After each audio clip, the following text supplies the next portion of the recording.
So I haven't heard whether or not Tyler is going to be joining us. I'm assuming not, because he did say something about. I think he's still flying. Yeah, I think he's still flying. So we'll assume he's off the jet lag and not going to be joining us. So in that regard, how is everybody doing? Aside from illness and losing voices and planning trips to Italy. Trying not to murder children. I had a butt fall on the bike. I'm fine. Oh shit. Oh yeah, appreciate it. Do you need me to get better? No. He sounded so sad when he said that. Hey. Alright then, so if we're all here, Hayden, are you here or are you still banging and mashing? No, I've finished banging and mashing. Okay. I'm all good now. What? He's having bangers and mash, so he's been banging and mashing. Okay. Yeah. Specifically in that order, or are you a veg person so first? I mashed and then I banged, Yeah, and right, I'm that's about to absolutely veg slowly because my stomach has grown small since I've not eaten a lot over this week. Okay. So I'm going to take my time with it as we go, but I'll be muted if I'm eating. Well, in that case, who would like to do the recap for last session? Alright, so we go on with the Blue Dragon quest. Ended up in the cave. There's the leader of the Alpha that doesn't seem to be her, and the snail guy that are actually not dead again. And that's it. Now we ended up on Alien to go to talk to her, just finish the fight. Oh, and we found shrooms. So you found what? Shrooms. Alright then. So, Mushrooms and crystals. yes, mushrooms and crystals. Yeah. There's Drugs and money. We're going to have a two great separate time. stuff. Yeah. Okay, so we finished in the middle of combat, so we're still in turn-based stuff. But before we sort of resume that, is there anything that anybody would like to do before combat resumes? You're good. No. I'm Can I just point out that the sketching looks like a stormtrooper helmet? It does, actually, yeah. Like a what? Stormtrooper. If you look at the red lines all on the map, it kind of looks like a stormtrooper helmet. I see what you mean. I thought it looked like the aim of a stormtrooper, where it just kind of goes everywhere. Alright then, in that regard, Revy, you're up. Okay, well I'm going to try and hop across this pond, and I'm going to use creative use of physics, and I'm just going to try and jump into the water. How about that? Okay.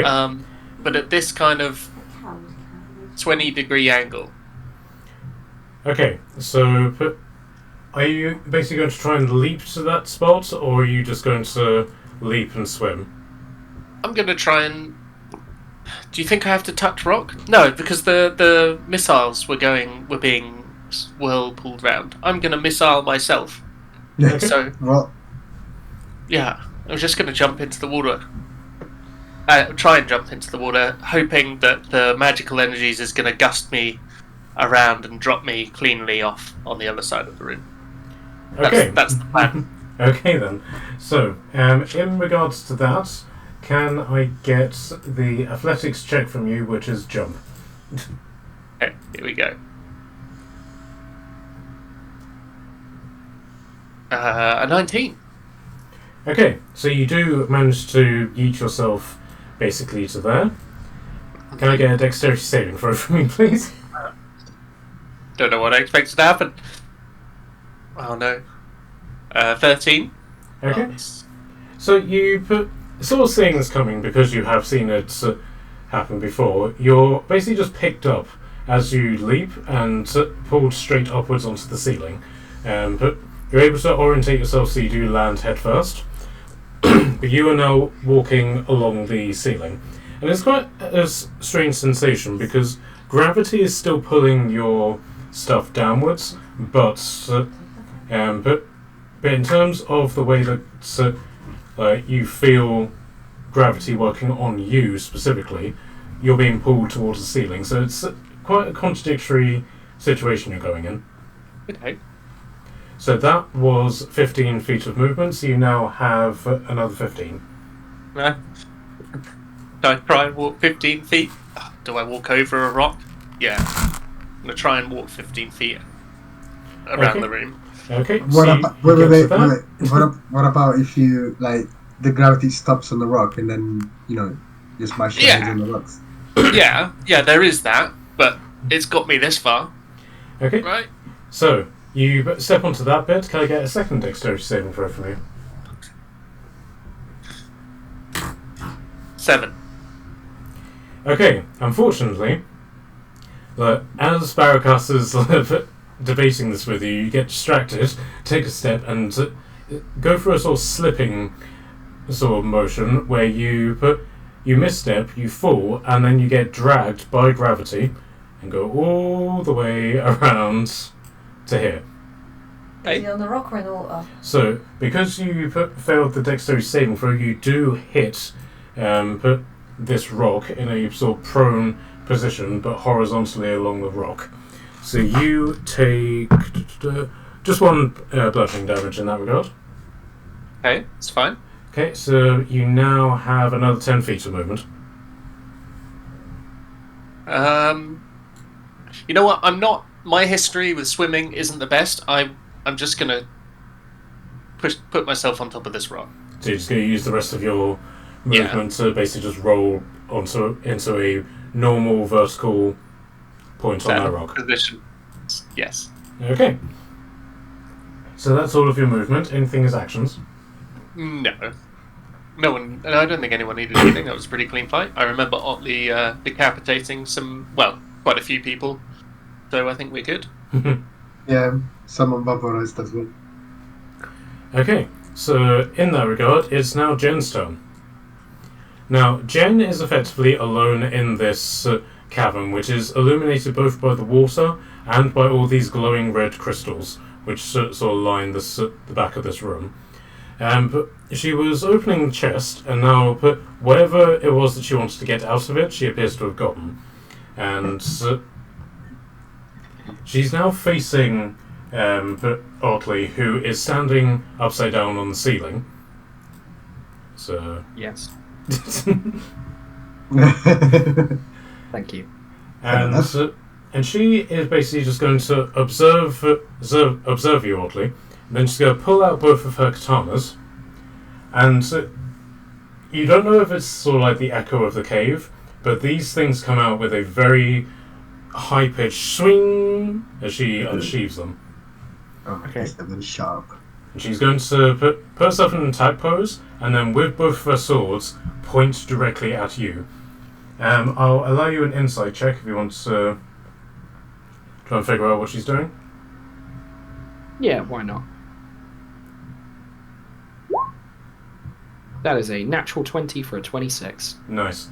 So you have seen this, and it's actually something which you, in sort of like your meditative rage system, is actually something that you...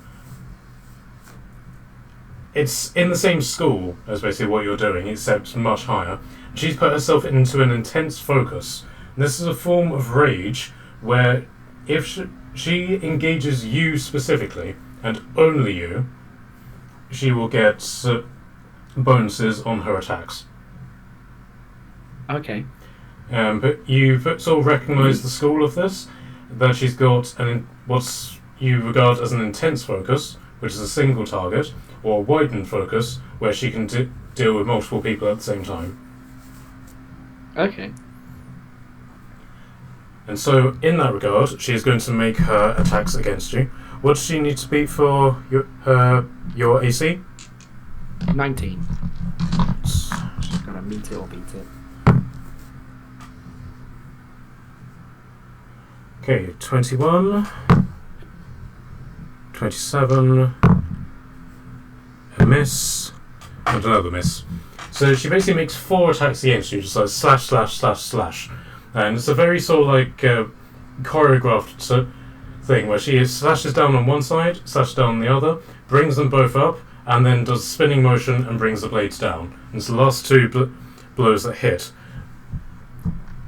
Sorry, the last 2 blows that miss. So, Okay. My d10s keep going missing. Right. I don't know if I Okay, have so them. that's... Okay, bear with me, because this does include some maths.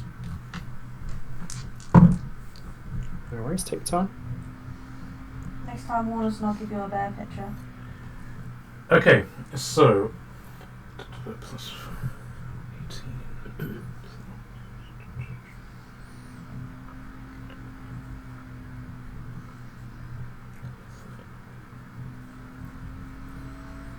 My rage is still active as well, so unless Yep. any of this is psychic, it will be each Yep. attack will be halved. So I'll give you the full numbers first, just so you can sort of get the full picture of what's happening. So Yeah. as she slashes into you, at first you don't feel the attacks. You feel the sort of like impact of them, but then it almost feels like nothing happens. You then look down at where she's sliced you, and these are deep lacerations, and you can and and these have actually done quite a bit of damage to you, even though she only succeeded on 2 of her attacks. So she has done 52 damage to you, which is then halved to 26. 26 because of your rage. Okay, so 26 damage. I'll let you use your reaction to work out why it's so powerful if you want. Maya. Just gonna double check if I. on me. No, I've used all of my reactions with my runes, so yeah, I might as well do that. Okay, so this is you can either do insight or you can do a Smith's tool check. And if you do Smith's tools, you get advantage. I am double proficient in Smith's tools because of my fire rune. All right then. I get a natural advantage because of one of my runes with insight, and I have a +6. But my okay. Smith's tools. What would be the stat that it's going off? It will be just straight up d20 plus your proficiency times 2. Okay. In that case, it might be a higher modifier. Yes, in this case it'll be a No, d20 plus 8. Yeah, so it'd be Whereas my insight check would be a +6. Okay, I'll go with that. All right. And this is with advantage. So 2d20. So there's a 16 plus 8, 24.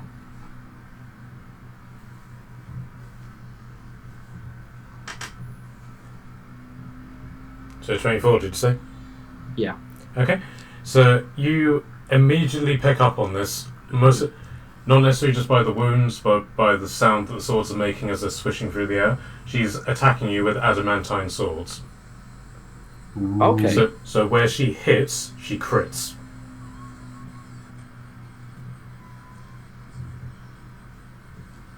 Ow. Is all I can say to that. Okay, so that's all. That's her turn done. So Torgen, you're up. I need to take a drink, sorry. Right, so everyone that's an enemy in there is dead? Yep. Okay. And we think the egg is in that This room? one. Okay. That's where Otley pointed and showed everyone where he said the egg is. Yeah. Yep. Hmm.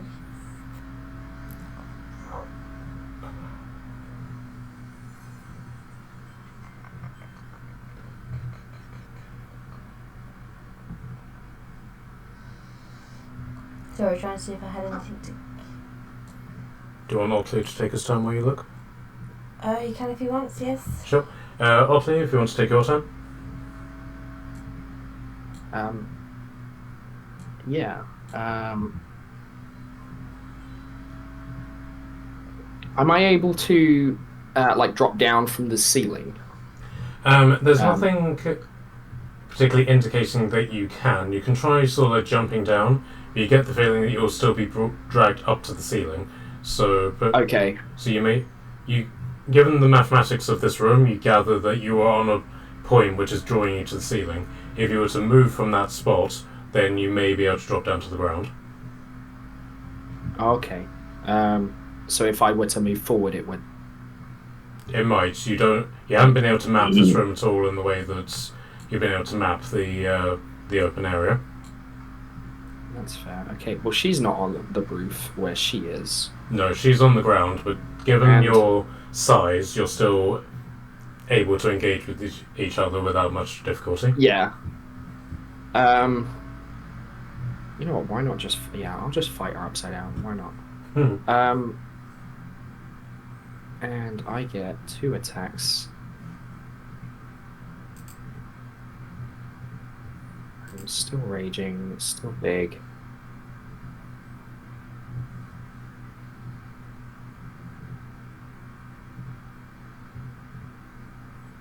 Could I make an unarmed attack with one of my attacks and then try to grapple her with the second, I think? Don't you get grappling just on the basis of your unarmed combat?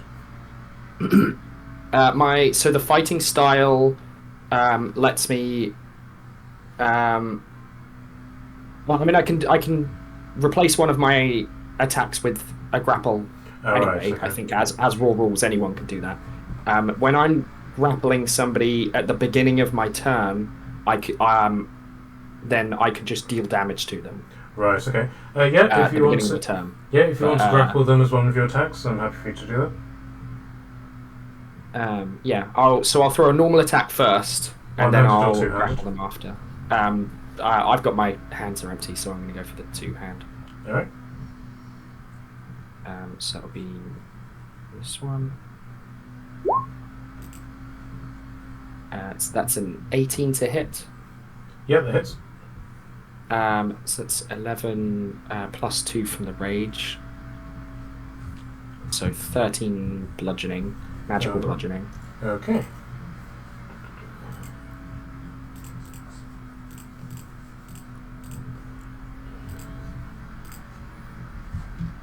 Okay, so as you put the sort of like wallop her and you get her pretty much straight in the chest, as you hit this supposed just cloth attire that she's wearing, you do actually feel the connection of you've hit something metal. You've still done damage to her, but you basically get the feeling that this outfit of hers is actually armor. Just extremely flexible and very light defensive armor, if that makes sense. Okay, so that's your first attack. And then your grapple is the second.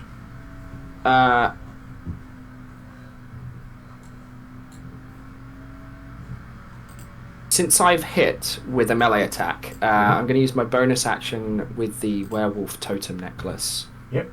While raging, could use a bonus action to knock a large or smaller creature prone when you hit it with an attack. It doesn't specify that I roll anything, so I think it just happens. Okay. I just used my bonus action to... Okay. The one thing I will say, if you do knock her prone, then she would technically be out of range for you to do your attacks, so it might be worth you doing your main attack and then your bonus attack. That's true.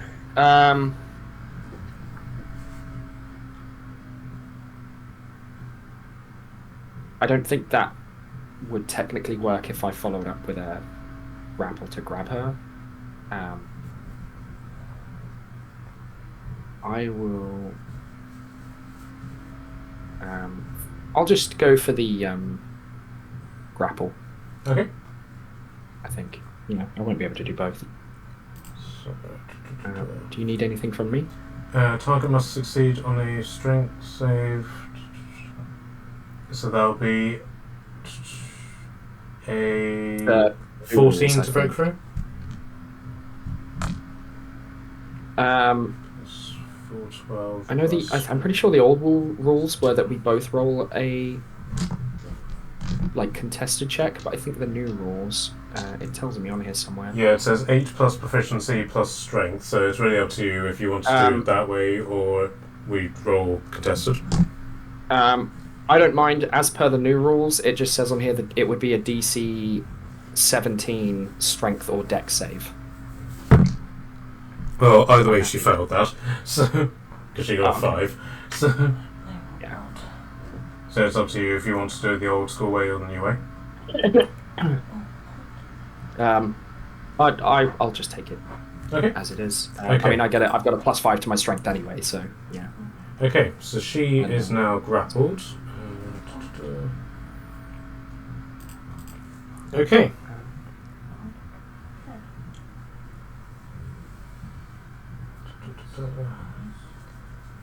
Okay, are you going to do anything as a bonus? Second wind, and then that's it. Okay, so that's how much do you 1d10 heal plus for? 6 health. 1d10 plus 6. So I rolled a 10, so 16 health back for me. Lovely. Okay, are you ready? Yeah. Okay. So back to Torton. Can I fly across on my carpet? You can, but you get the feeling that if you were to hit one of the gravity points, then the carpet would be affected. Well, I'm by that assuming as well. Ravi was trying to get in the side room. Just call it Ravi. What were you trying to do? I was, it's a whirlpool, so I was using a little bit of, if you scoot round the side, maybe it'll chuck you out the other side kind of logic. That was my thinking. Were you aiming for Otley or the room where the egg is? The room where the egg is. Just get in, just to get across the other side of the room. That's the idea. Can I use my magic carpet? No, yeah. Can I dimension door to Ravi? Okay. Do you have dimension door? Yes, I do. I have checked. Okay. So that will be your action to cast that. Yep. And then can I fly me and Ravi into the room where the egg is? On my carpet. Ravi, do you consent to being jacked? Yes, please save me. There's no I'm just going dirt to jump save through me the this door, time. throw the carpet down and grab you as I jump through the door and pull you onto the carpet and go. Okay. Not even going to tell you what I'm doing. I'm just like, come on. Okay, so you've sort of mapped the room enough so that you know not to go off that side, so you sort of go instead this way. Yeah. And that way doesn't affect the your journey, as it were. So 1, 2, 3, 4. Okay, so the two of you are now in this room, which is illuminated by glowing white crystals and for some reason glowing blue mushrooms. Okay. Do you have a plan now? This is why I was doing my bonus to action. Ravi has a plan. Plan. I can cast light, although these mushrooms are giving off enough light. Are we I mean, trying we to should- get the egg and bring the egg back, or Yeah, Okay. we grab the egg and bail, right? Okay, we'll do that. Okay, that's my turn. That's Okay. as far as my action. My bonus was to ask what his plan was and why we were doing this in the first place. Okay, so all the thugs are dead, so Onyx, you're up. Just casually left Onyx behind. Technically, she can dimension door herself. Yeah. Or you can just stay in the room with the mushrooms. I mean, that is very tempting. Let me see how far that is. That's technically safe. Technically, okay.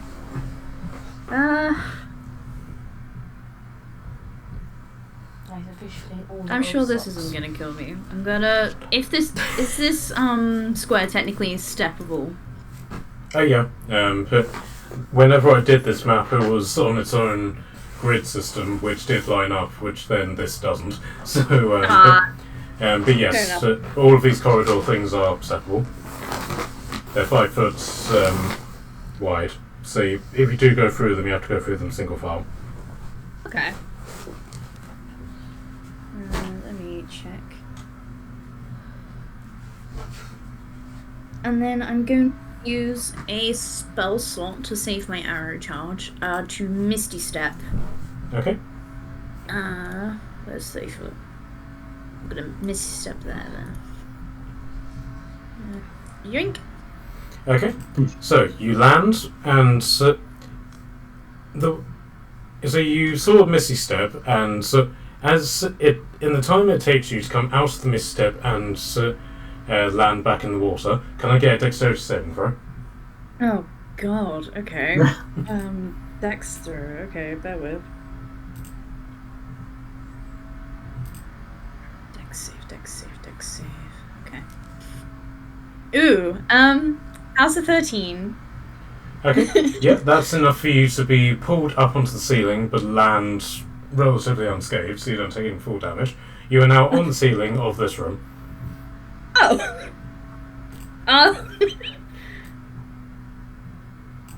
This wasn't what I had in mind. Does this mean I have the high ground technically? The extreme high ground. Yes. It would probably explain why the dwarf that you've just seen in front of you is also upside down. Oh yeah, hey. It's upside down fighting a woman who's the right way up. Why not, you know? Makes for a good story. I've moved 10, and that is a bonus action. Okay, so I still have some movement. I'm Yes, so going you've to... used your action to move, so you now have your full movement range. I'm gonna... I don't even know. Hang on a minute. If I fall, I will cry because of my pride, but I'll get over it, I think. So I'm gonna hopefully not fall over and stand here. Okay, so as you walk pretty much until you get to that final step, then can I get another dexterity saving throw from you? And it. Okay. 21. Okay, so you are basically pulled over here, and you are now standing horizontally on this wall. Okay. Right. So one Wasn't part of sec, the I'm plan. trying to orientate your camera, but your character, but the button for your tokens is underneath it. So you are basically like 5 feet off the ground, standing on the wall. So basically, just shoot at. If you wanted to shoot at Jen, you'd be shooting upwards. Oh, that's so weird. Okay.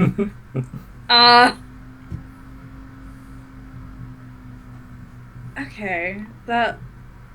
Sure, I'm trying to comprehend that. Okay. So I still have my action. What's that? Yep, you still have your actions. Ah, nice. No, okay. wait. So, yeah, so you cast Misty Step, so you have one action. You have one action left. Okay. I don't want to kill her, that's the issue. We're trying to keep her alive so we can get... That's up to you, if you want. Otley doesn't know... I think he knows a little bit about who the woman's meant to be. But you guys seem to have a history. Otley doesn't know that, but he's currently upside down and, like, he's got, like, one hand around her throat, like, holding her. I'm trying to keep her alive! Yeah, she's, Yeah, like, flailing no powerful swords at me. And I'm basically, like, you know, I'm like Spider-Man in that kiss scene, you know? But instead of kissing her, I'm gripping her by the throat, ready to punch her in the face with the free hand. Fair enough. I'm not averse to being kissed, if you stop choking me. Okay, no kill, disarm if possible, or knock her unconscious. You're doing great. In which case, is it possible to shoot, like, at a specific point? Yeah, in your case, this will just be case of you using your marksman skill. So you'll be dropping, I think, 5 on your shooting thing. Yeah, you're -5 on your attack roll, but do extra damage. Oh, I don't want to do extra damage, that's the issue. I just want to shoot her hand, basically, so she drops the swords. Yeah, you can do that if given that she is grappled.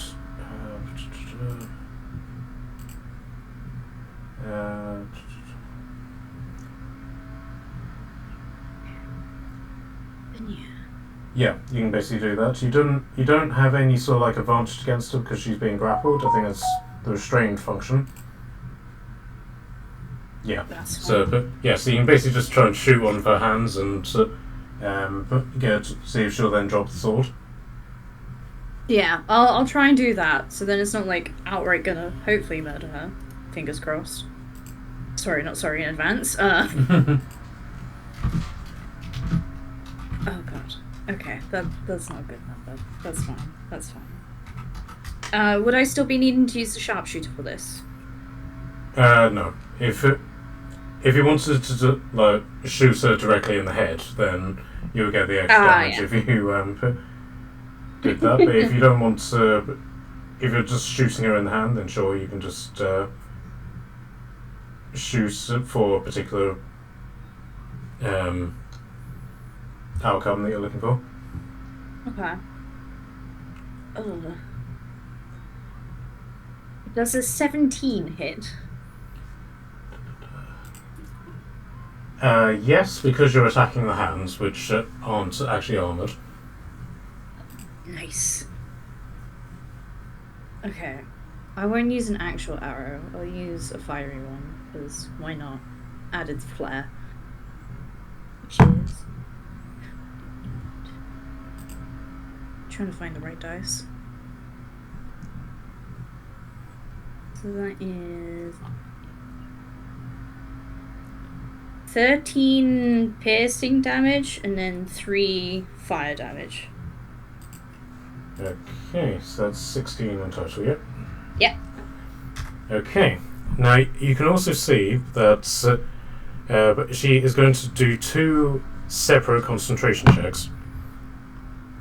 So, she does a concentration check, which she apparently passes, and then she does another one, which is effectively to see whether or not she's able to hold onto her sword, which she failed. So the adamantium katana that she has basically just drops down to the ground.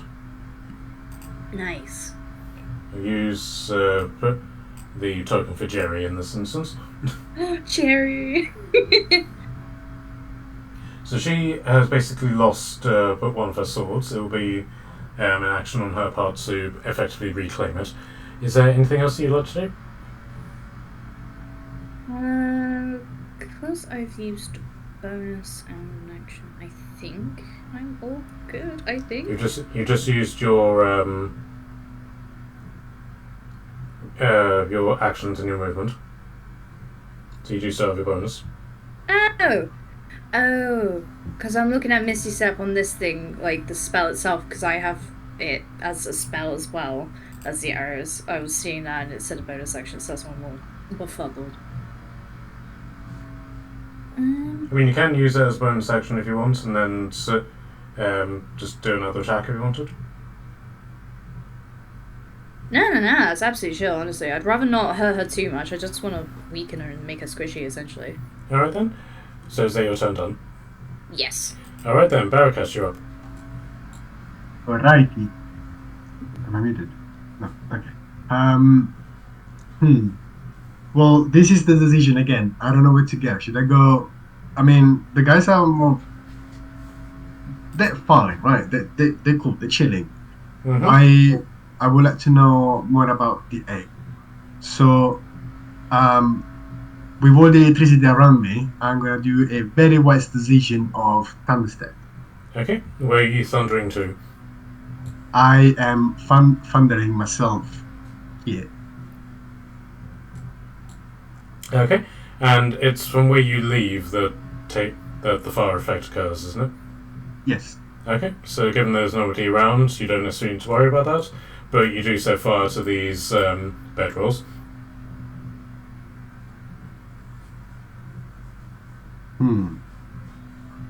Why does this sound important?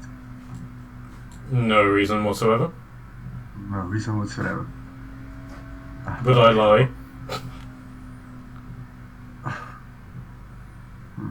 Again. I guess he's a go-go. Well, say no. Yeah, I would like to, to tiny step my way out. Alright.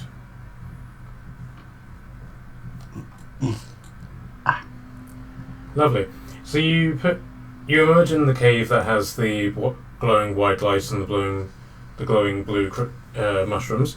You can basically see that the box that has the egg in, and from where you are you can confirm that it is the egg, is half buried in the ground, so let it stand up.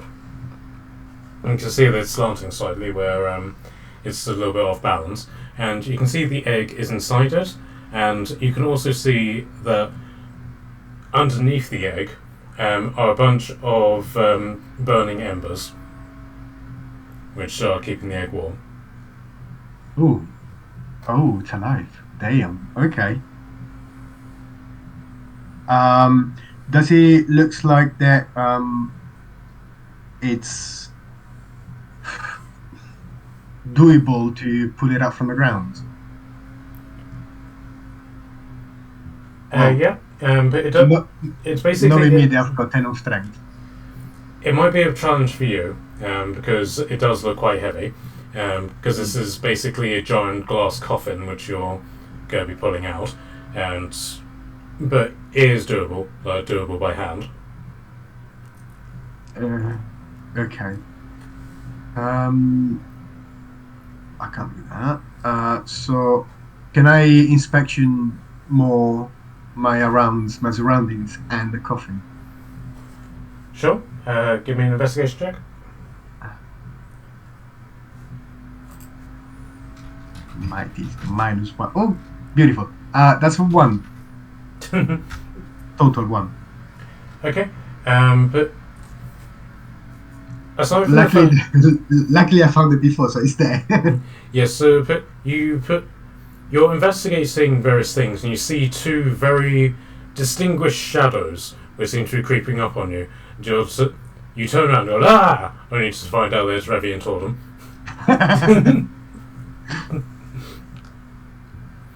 Okay, anything as a bonus or anything like that? No, I'll keep it for later. Technically, we got there first. He snuck in on us. Okay, so I didn't see it coming, that's all. So, it's now Dur's turn as a water elemental, and he's basically just going to swim through the water. And so those of you who can see, you notice that he's not affected by the gravity while he's doing this as a water elemental, and he's basically going to go straight into the middle and then dive. It's going some annual. That was my second thing to do. Not to dive, but investigate more what's going on underneath. So, there's a water elemental. Cool. So he is basically just going to go down 45 feet and then come back up again. And then he is going to say in the language of water elementals, Thumbs up. What do they speak? Elementium. Aquan. Aquan. Aquan. Okay, I don't know that. Primordial.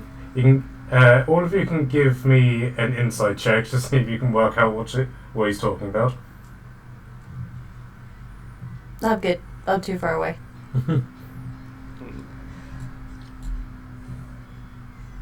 Got a 13. Somehow I don't think that's going to be enough. Okay. Anyone else going to do a check? I can try, but I'm very far away. I'll say for the purposes of fairness that what he says is echoing throughout the cavern. So, Okay. so all of you That's can make a check if you want. That's a 15 for me. In what? Insight? No. Yep. Insight. I'll try. 13. Totem's really just half-hearted it. Trim? I have a dirty 20. Okay. But even though you can't see him, you're able to put two and two together that he's gone down and then come back up again and then said something to you.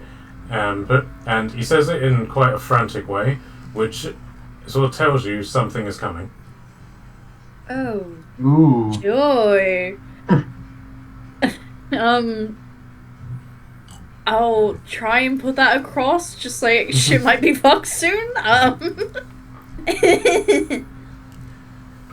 Okay, and in that regard, but as it now comes to the top of the round, can I get a perception check from all of you?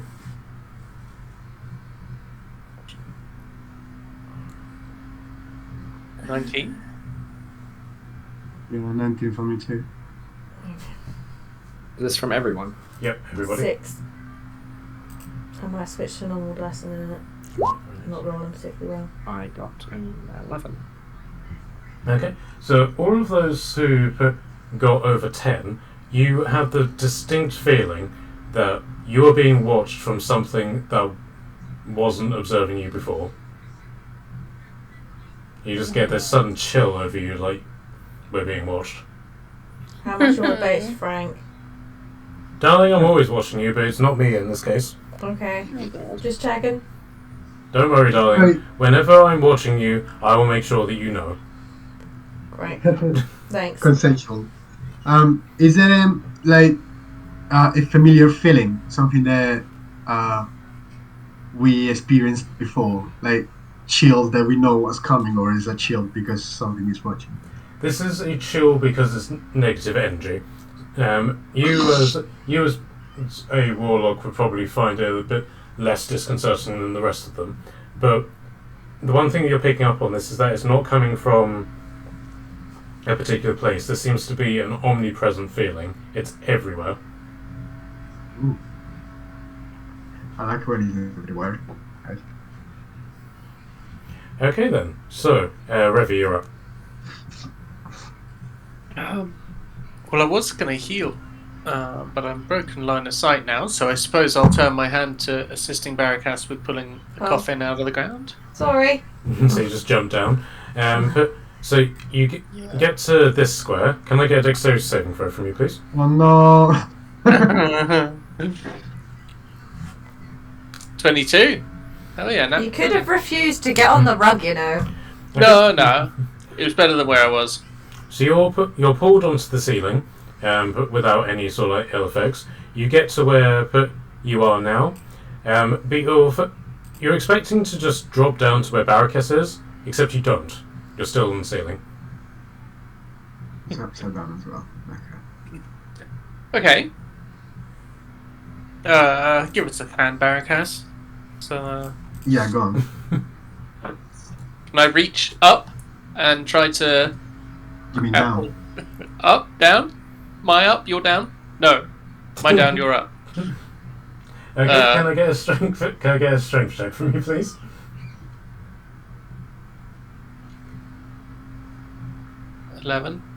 Okay, so but you take hands and you start basically trying to push yourself away, basically jumping and letting Barakas guide you. However, wherever this gravity is, it's still pulling you towards the ceiling. So you basically jump, go back upwards. Okay. And then I'd like to use the remainder of my movement to walk around the ceiling. Okay, which square specifically are you going to? I'll go this way. Okay. You get to here. Can I get a dexterity saving throw?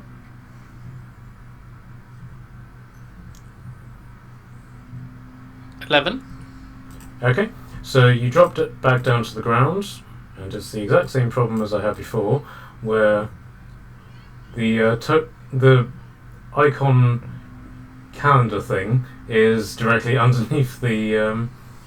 I got it. Thank you.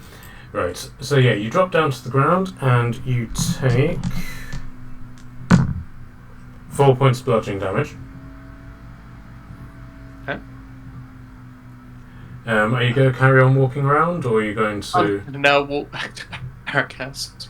My last tailor movement. Okay, I will say out of fairness, are you sure you want to do that? Well, the trap, it's a different square, isn't it? I mean, you're giving me the warning. Okay. I'll go... This is Matt. He could be lying.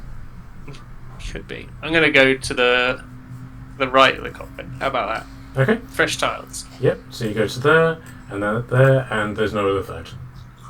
Okay, brilliant. I say the coffin. I think we container. don't approach anything head on. That seems to be what triggers traps. Yeah, it seems trapped. Okay, so now that you're in front of the coffin, what would you like to do? Did you count my... I want to hold my action to help Baragas on his turn, because it seems like a two-man lift. Sure. The, maybe even three-person. Sure, okay. Right, so you're holding your action, so now it's Jen's turn. Okay, so she is going to put... Instead of just trying to break through the grapple, she's just going to do her attacks against you. He's just got to bitch slap him with the end of his sword, basically. Yeah. So, because you've removed... Because one of her swords has been removed, she only gets 2 attacks. Instead of 4. Was it a 19 to beat? Yes, 19 is my AC. Okay, so both of those hit. Okay. Just literally landed on 19. So that is...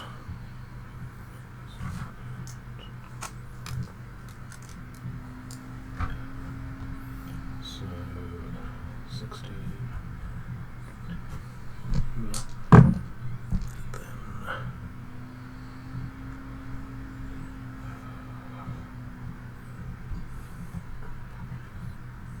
Okay, so that's 40 damage that she does, half down to 20 because of her rage.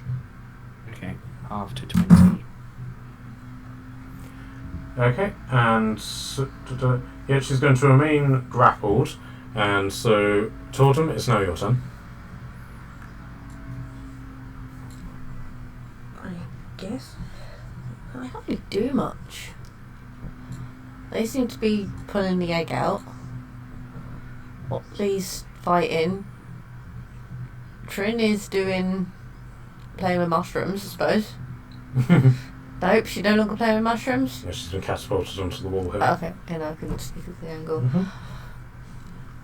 Can I use my bonus action to shout if they need help pulling the dragon egg out? You can just ask. Do you need help with the dragon egg? Yeah. I mean, I don't count much.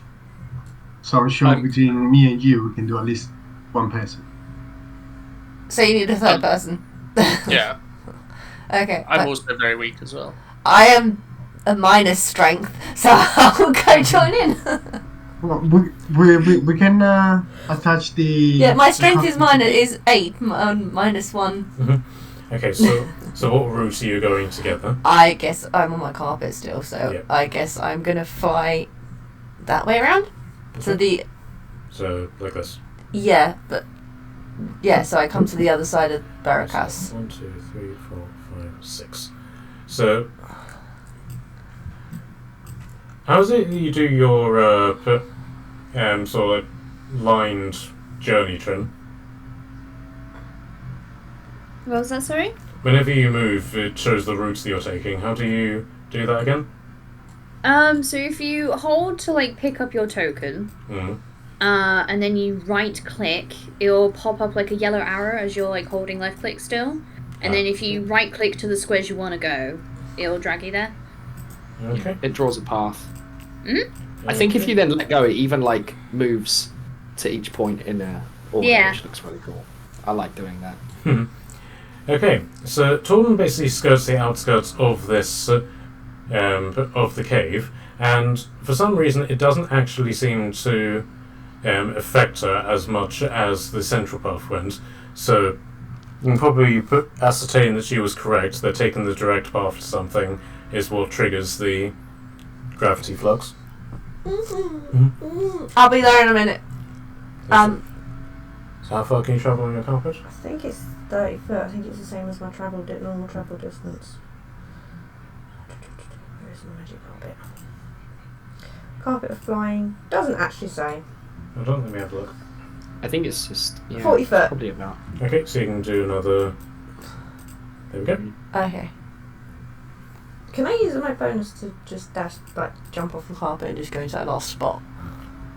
Yeah, I'll allow it. You just pop. Okay, I'm not going to do any actions or anything, but I'm going to offer aid to them guys to do it. Okay. I'm just going to stand there ready, got my hand. I'm assuming I can't reach, I'm just standing. I know they can't sit, like my hands up and waving buttons going, hey! Okay, Otley, you're up. Okay.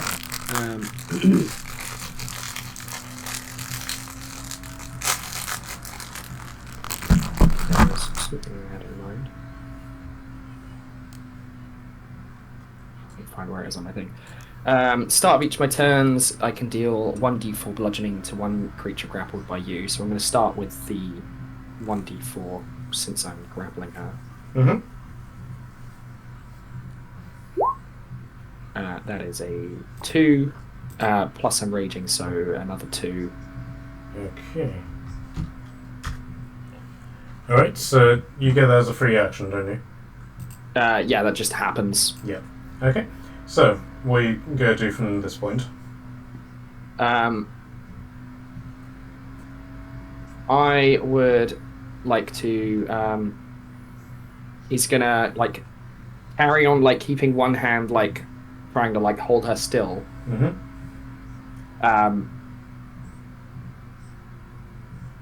And then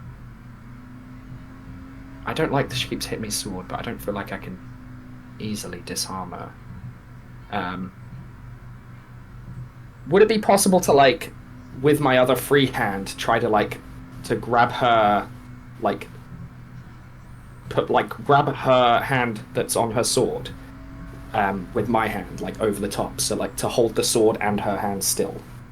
Yeah, so basically you can do an attack to effectively upgrade your grapple to the restrain function. Yeah, I suppose that's what that would be, yeah. And then I'd like to headbutt her in the face. Okay, so she is now restrained, so any attacks that she does now have disadvantage, and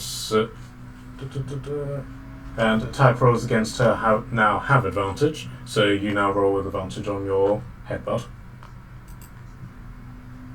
Nice.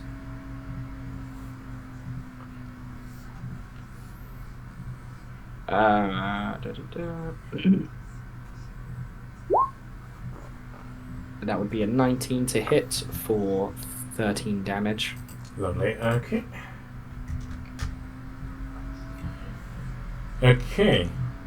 But she has taken quite a few blows, and she is sort of showing the effects, but she's not quite bloodied yet. If I were to use the the thing from my necklace where I can choose to knock them prone when I hit them with a attack, Mm-hmm. whilst I'm holding her by the neck with one hand and by the sword hand with the other, Mm-hmm. how would that work? So it'll effectively be a case of she would effectively go limp in your arms, be momentarily stunned, and she would then need to use her movements to effectively come out of that whilst grappled, or if you let her go during that point, she would fall down to the ground and take falling damage. So it'd just be that, she'd fall limp as if she's going prone, but I'm holding her up at that point. Yeah. Yeah, I suppose I'd like to do that, so my little friend here in the room would see Otley. I mean, Otley's upside down, but to him, he's his hand is pun intended here, dwarfing hers, while he's so massive, and he's his hands it's almost like holding a child, like a baby's hand. Yep. Wrapping it over. Excuse me. His other hand around her neck, and then he just sort of smashes his head against hers, and then she just sort of goes limp for a second, a little bit dazed. And that will be his turn. Alright then. So Onyx, you're up. You've now seen that the Jen is both restrained and semi-knocked out. So what would you like to do?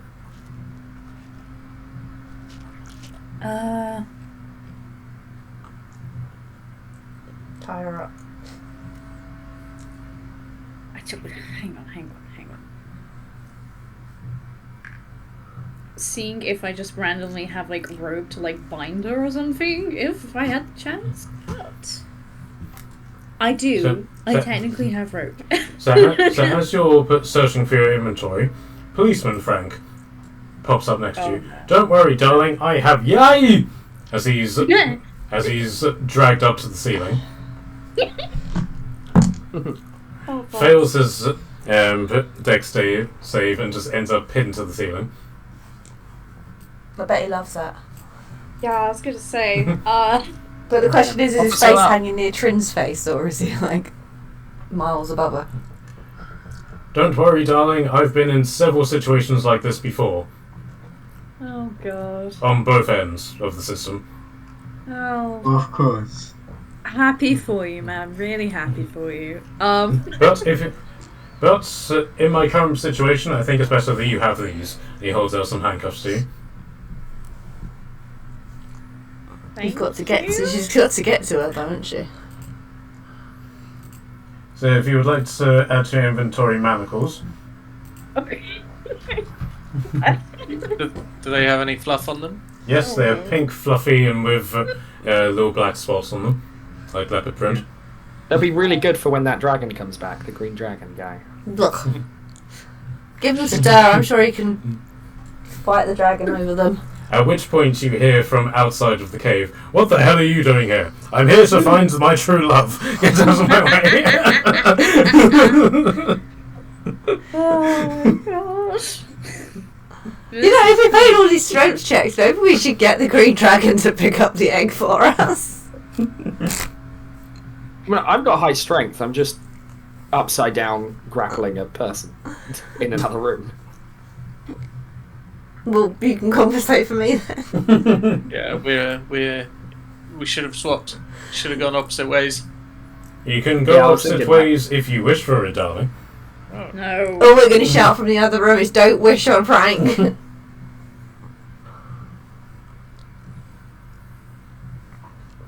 Okay, so now that you've been handed manacles, what would you like to do, Trent?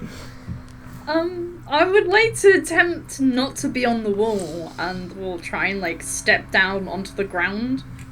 Hopefully, somehow.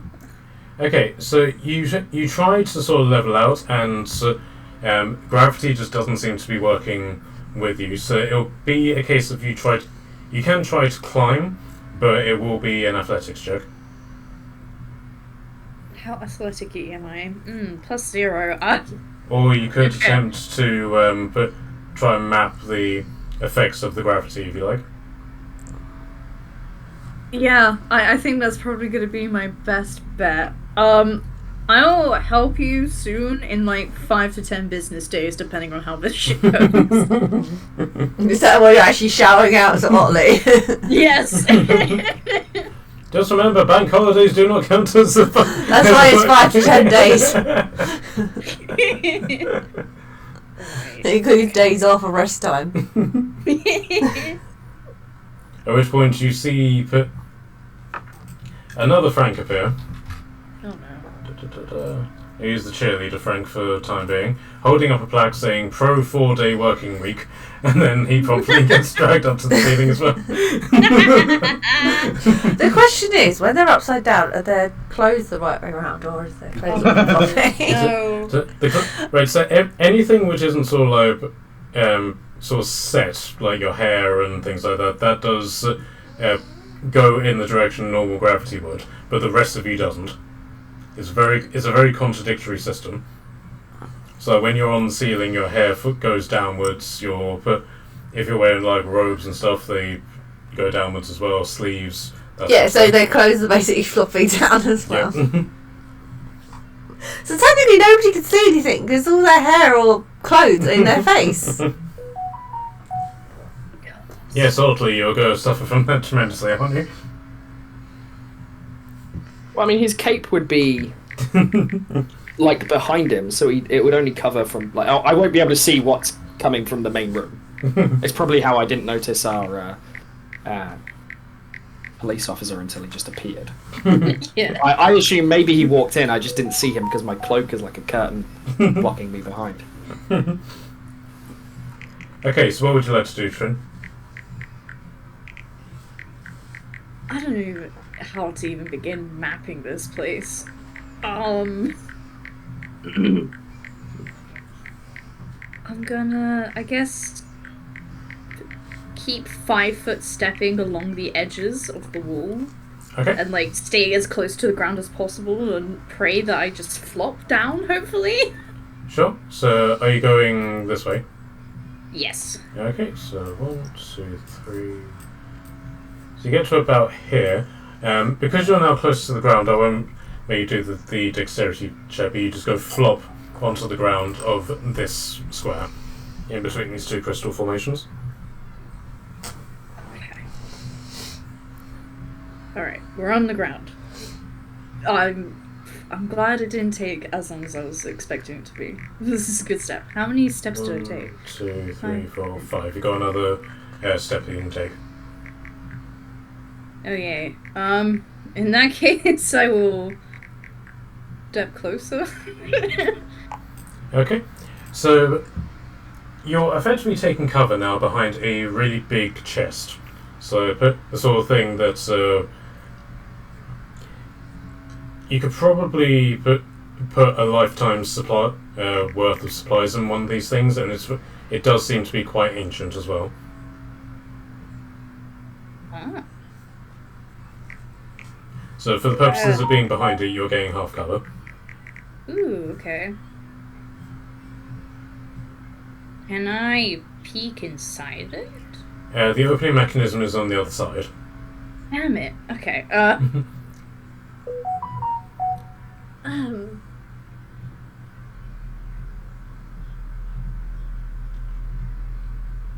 Would it be an action to like restrain her with the manacles? Yeah, that'll be one of your actions if you could get close to her. Okay.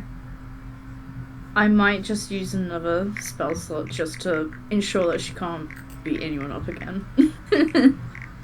How many spell slots do I have with that one? I have enough. I don't use spells really, so sure.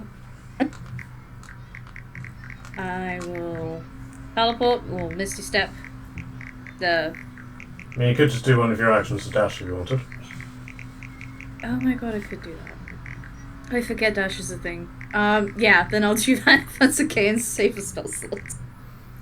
Okay, so the square that you are currently on will require a dex save, but if you went to there, you wouldn't need to. Oh, and yeah, if that's okay, then yeah, I'd love to stay there. Okay, right, so can I get a sleight of hand from you with advantage because so with 2 sets of advantage, so you roll 3 times. Oh wow, okay. Sleight of hand. 17?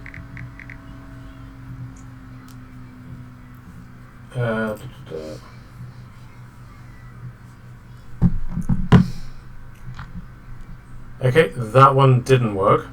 You basically no wait, actually disadvantage. Yep, that one worked. So she is now manacled. Nice. Okay, fabulous. She still has the sword in her hand though. Less fabulous. I mean, she can't swing the sword because I'm holding it.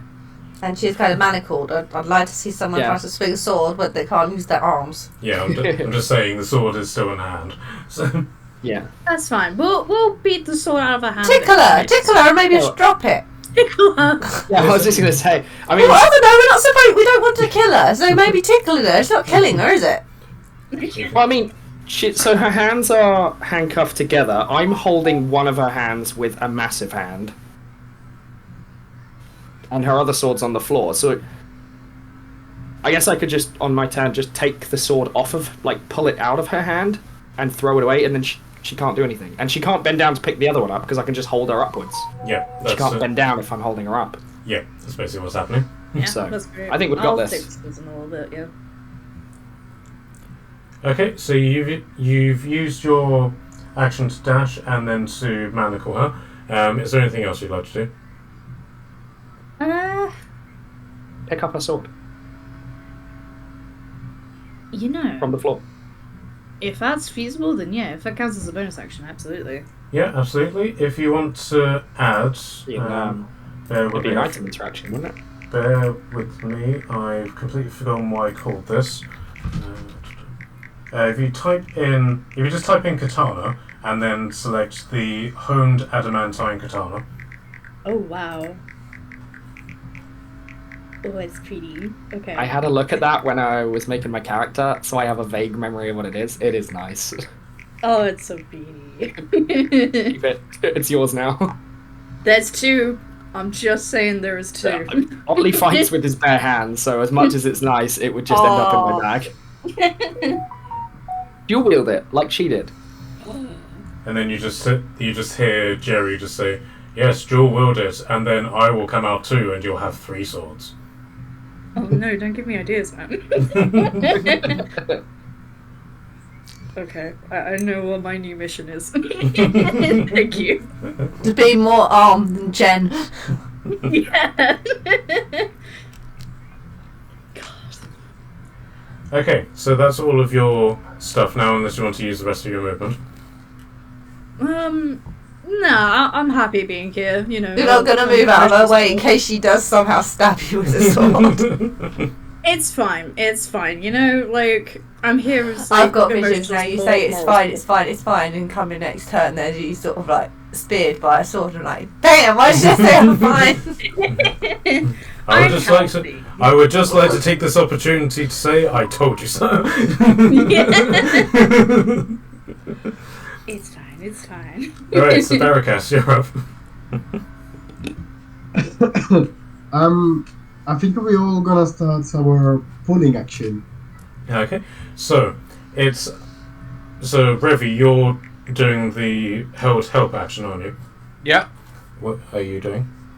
I'm help, same thing. Okay, so you get, so it'll be a strength check with ×2 advantage, so you roll 3 times. Okay. Okay, so we got 15 Yep. and a 10. And third one? Oh, a further. 15 is the highest.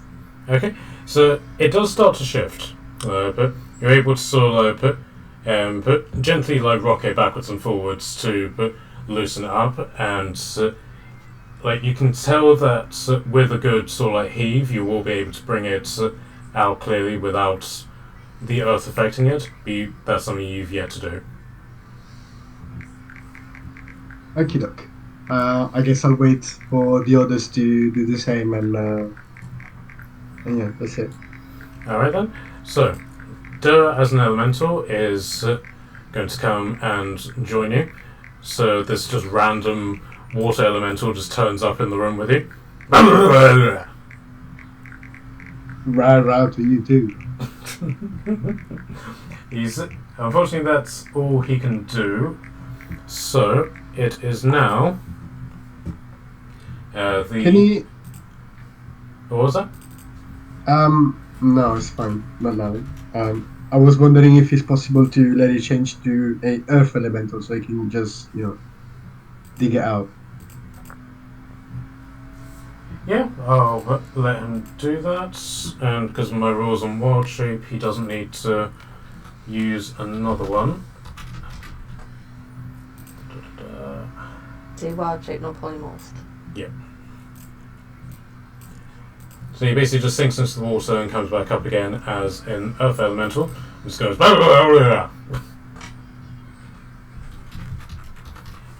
Okay.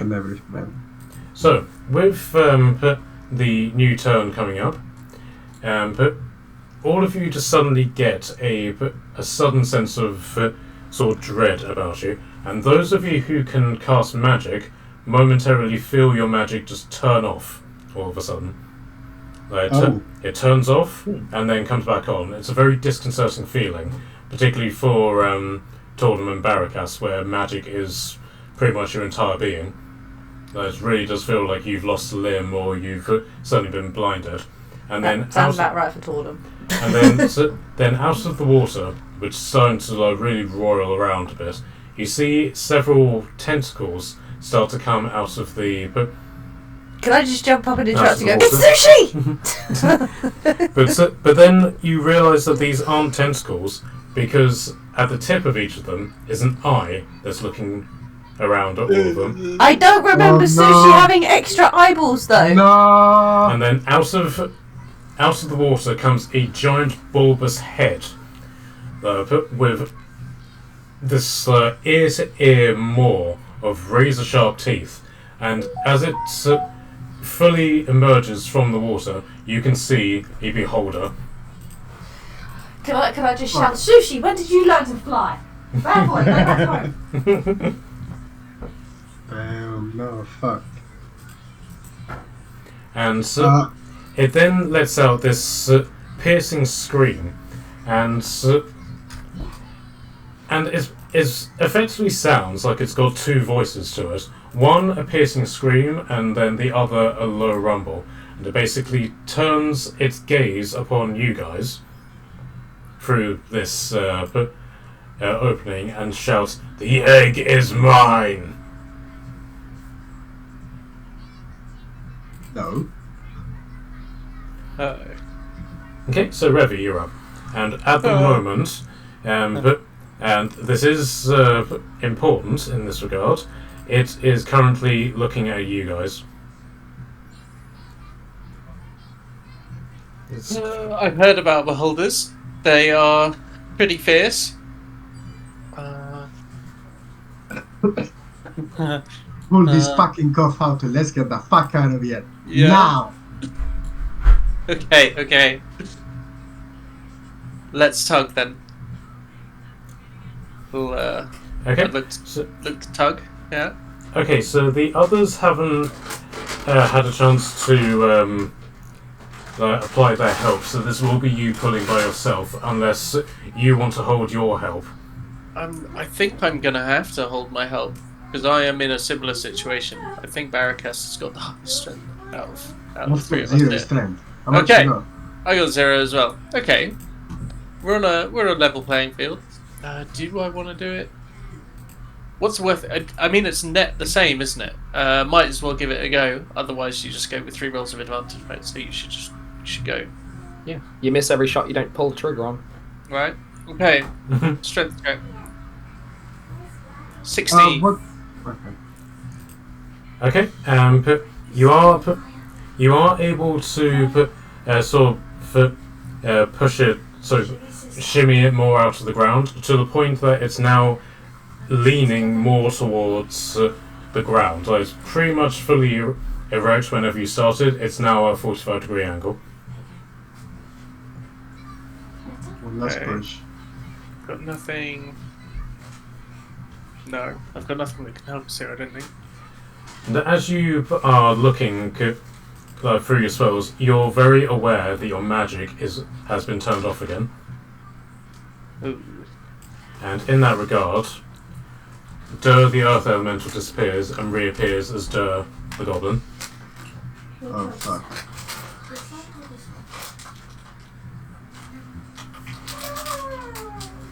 This isn't great. This is the best position to be in right now. Okay, so Tordam, you're up.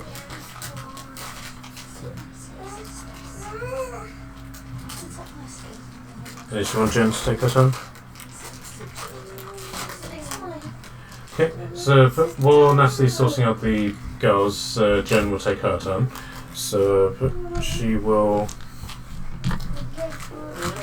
Okay, so with disadvantage, she will attempt to attack you, Audley. Okay, so she makes one attack and it nicks you, but not enough to do damage. So she literally just missed your armor class. But the Is that with the disadvantage? Yep. And then Okay. the second attack, it does pretty much the same thing. She still misses you, He still misses you, but she came close. And She's squirming. and then if you will take your turn as well, and then we'll come back to Natalie when she's free. Sure.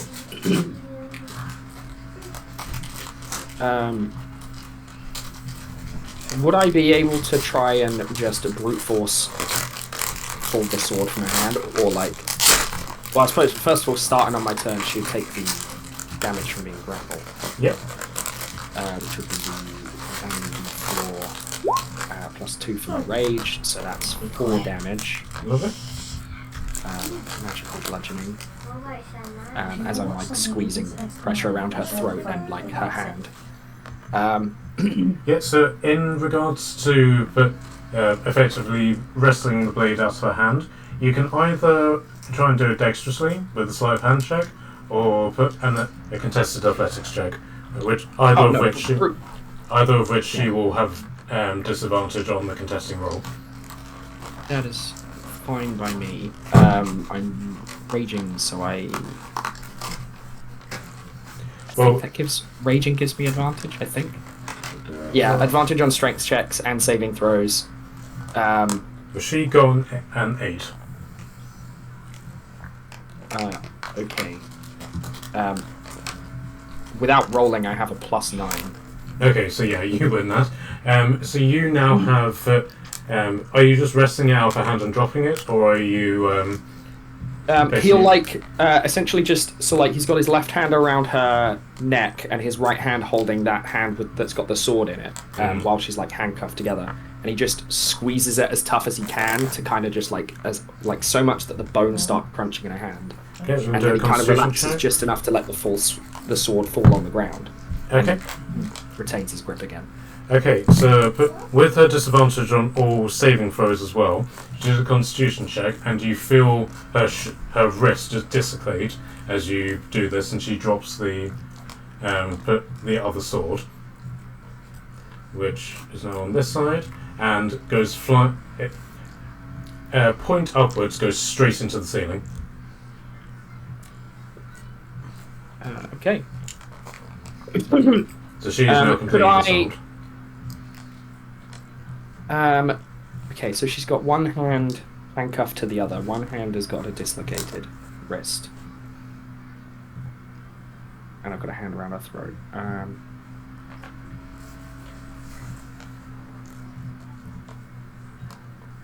A little part of me wants to throw her like a ragdoll down towards the beholder and just watch whatever physics happen. He flies around the room. Okay, yes, you can do that as you are a size bigger than her. So that is something that you could do. Yeah.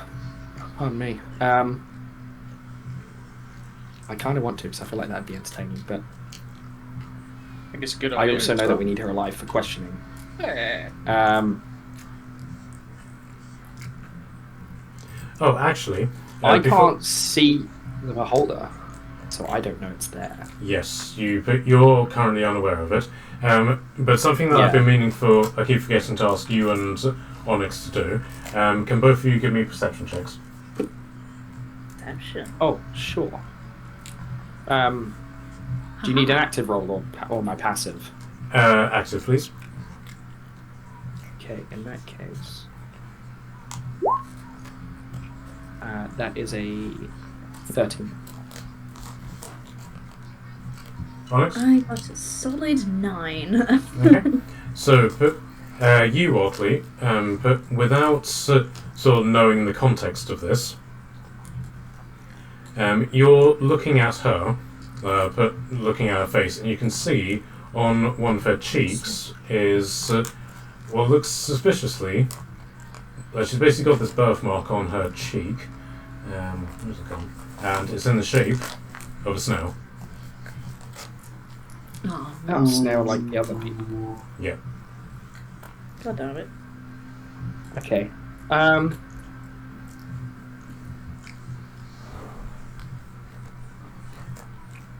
So yeah, but if you want to now do feel your like- your yeet. if that's something you still want to do. I'm feeling like on the other hand that we want her also to be questioned. Maracas can That's not question her after she's dead. I feel like It's always an option.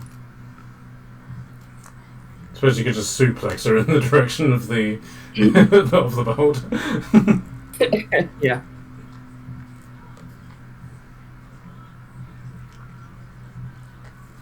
Yeah, I'll throw her like I'll kind of like swing her up, like for me it'd be like swinging her overhead, I guess, but like under my head.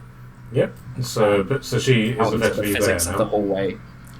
So He's gonna kind of aim to throw her like through out towards the whirlpool if he can. okay. Can I get a strength check from you, please? See how far you can throw her. Just a flat strength check or athletics. If you're proficient in athletics, then yeah.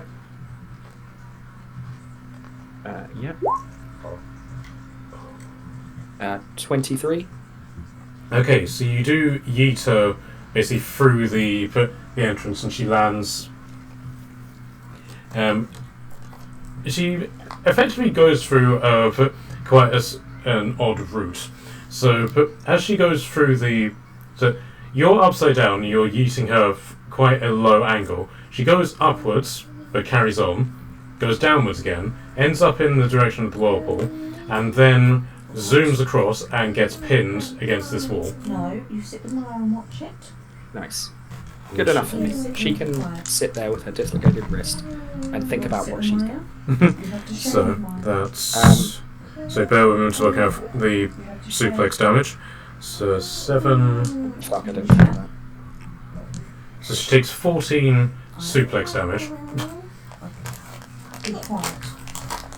Don't have games as anybody knows. Okay. And she is now the maths is a little bit off, but I can't be asked to be specific, but she's now in the bloody condition. Okay, so is that your turn done? It would just be movement left. I guess as he would have thrown her, he probably would have been able to look back a little bit as his arms would have knocked his cloak. Would I be able to take that moment to see if I can spot that beholder? Yep, absolutely. You're seeing it from one side because it's looking in the direction of these guys, but a number of the eye stalks are looking at you directly. Okay, so it probably is me then. Could I try to walk through to the corridor bit? Otley, this was like last session, so I forgot which bits were which, but Otley would remember which bit sent him up to the ceiling. Could I walk back through? Yeah, sure. So you'll still need to do a dex save, but you'll do that with advantage. Okay. So he'll wanna I guess it would put him here. Yep, so dex save with advantage.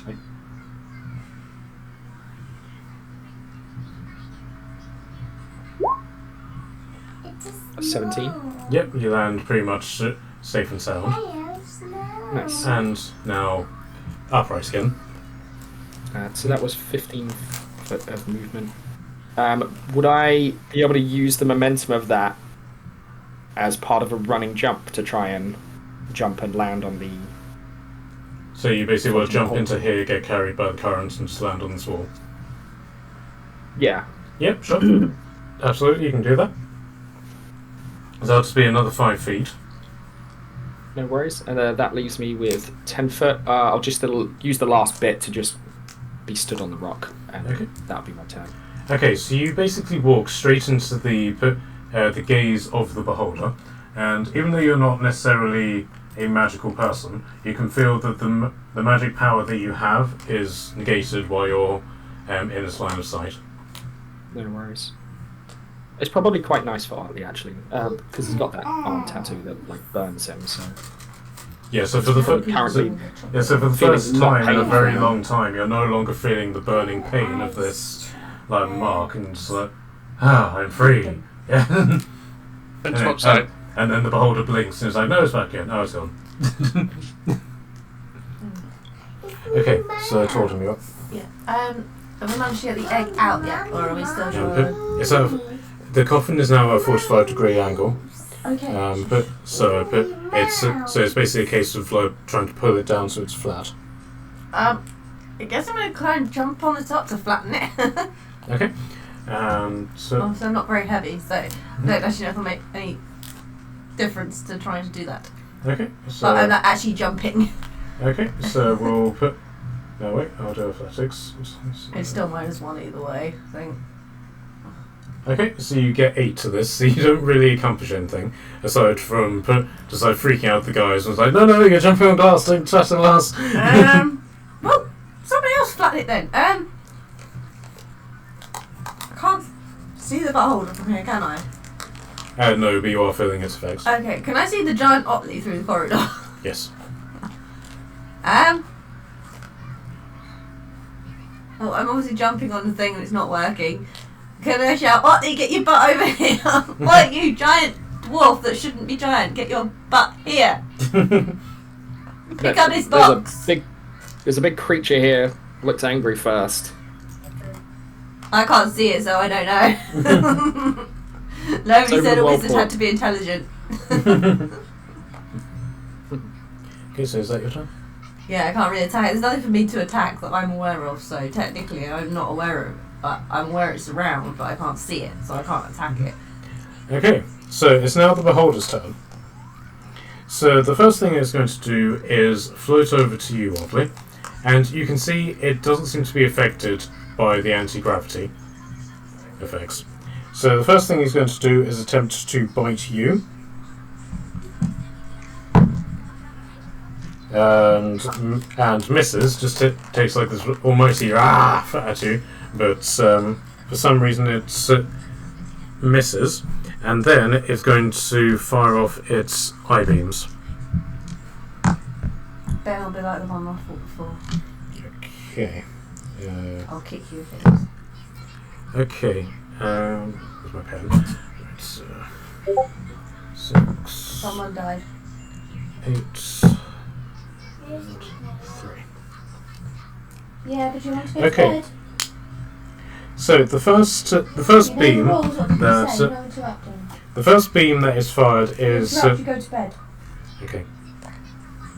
The first beam that is fired is a telekinetic ray, and with you being the only person they can really see, oddly, it's going to fire that one at you. So can I get a strength saving throw from you, please? Yes.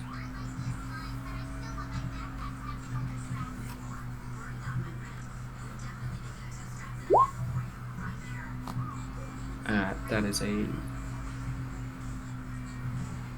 16.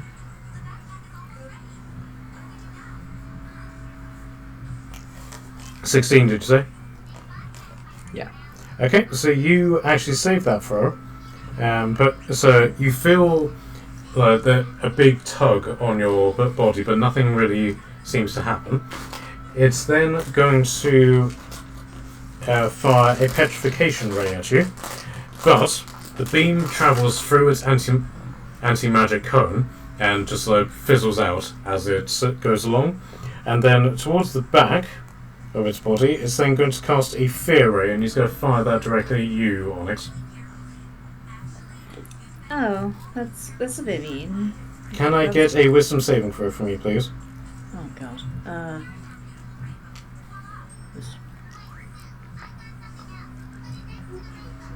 For shits and giggles, this beholder just isn't like a magical plant that's been created, you know? Unfortunately, no, not. Shocker. Okay.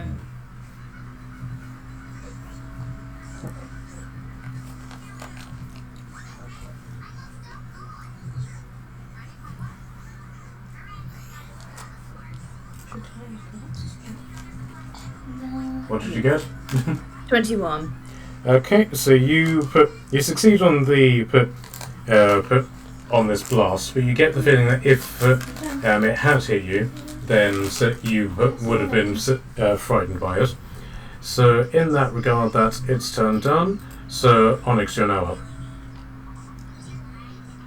Well, I don't appreciate, being spooked. So I guess I'll retaliate. I will sharpshooter and try and go for the eye. Yeah, it's central eye if it's looking my way, unless it's an eye stalk that looked my way with the fear spookiness. It's the eye stalk that looked towards you, one of the back ones. That's fine. I'll retaliate that specific stalk because fuck you, I guess. Okay.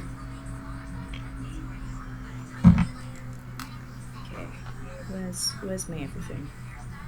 So.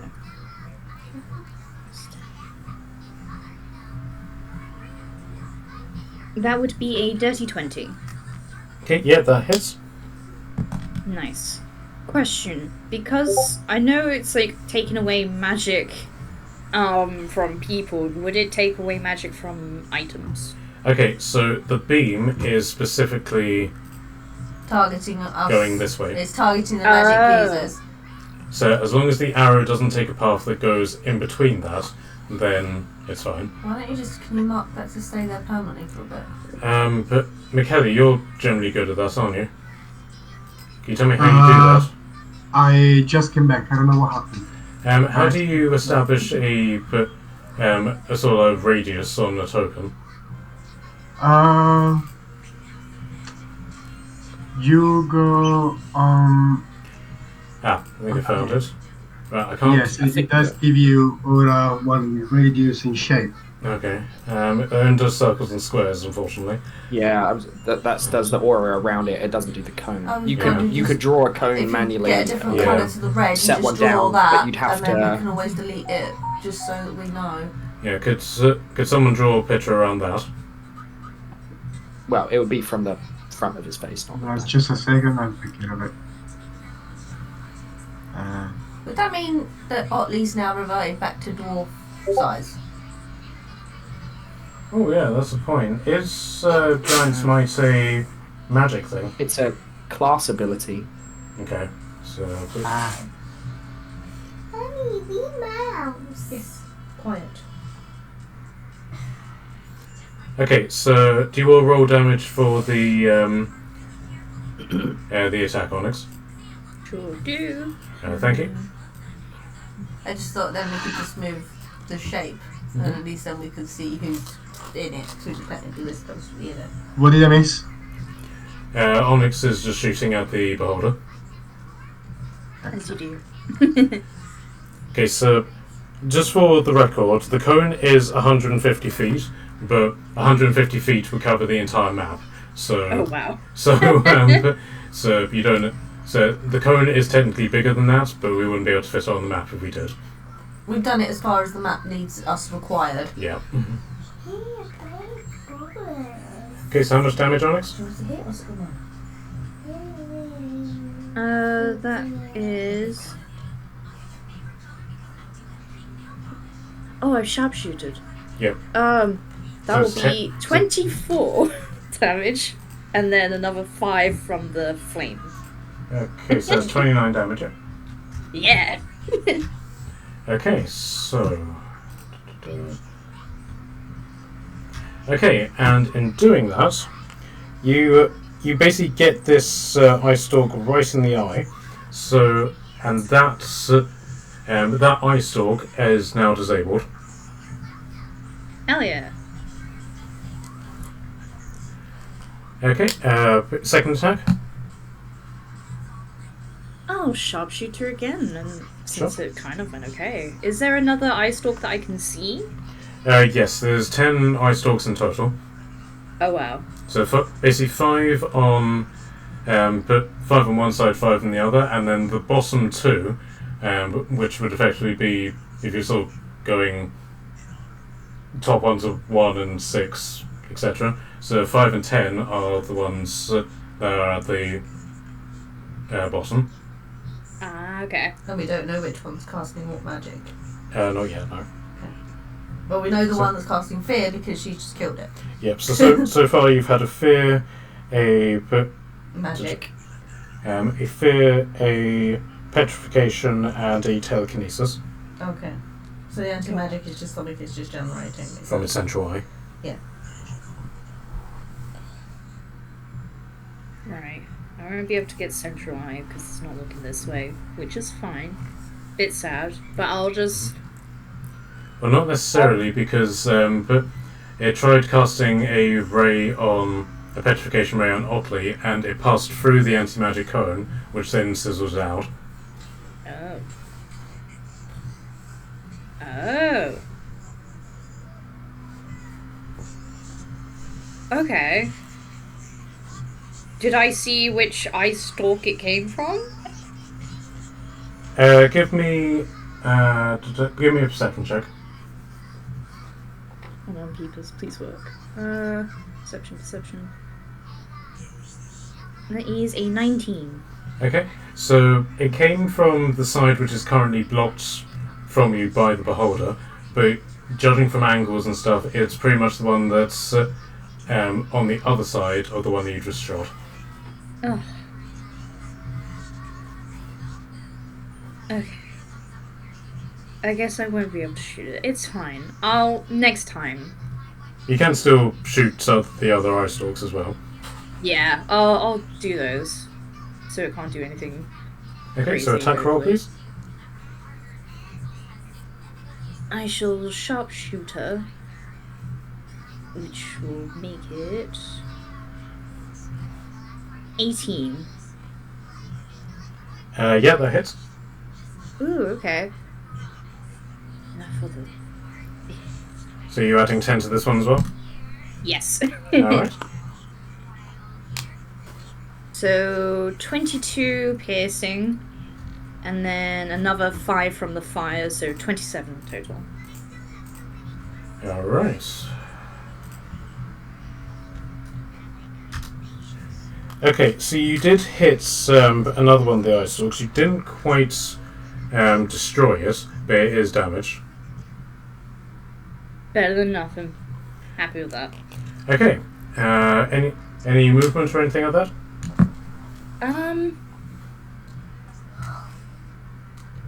Yeah, I'm gonna be selfish and kind of just shimmy away out of sight. Hopefully. Okay, can I get a dexterity saving throw from you, please? Oh, damn it. It's fine. If I'm on the roof, it's fine. That's a nut one. Okay, that drags you back over here. Oh. And you take 11 bludgeoning damage. An enemy hasn't hurt me, but I hurt myself apparently. That's great. Thank you. But don't worry, darling. I'm here to keep you company. No. You don't have to. Thank you. God. Okay, so that was 15 feet of movement. You can use the rest of your movement to just simply stand back up. Yeah, I'll do that. Okay. Right, so Barakash, you're up. And unable to cast magic. Yep. And I'm jumping on top of the coffin trying to flatten it out so we can get into it.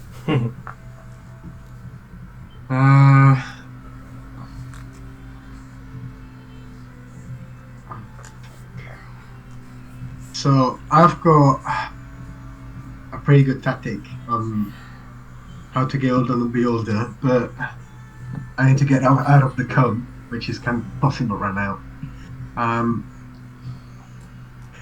Let's try just to yank this coughing out and then see what we can do after.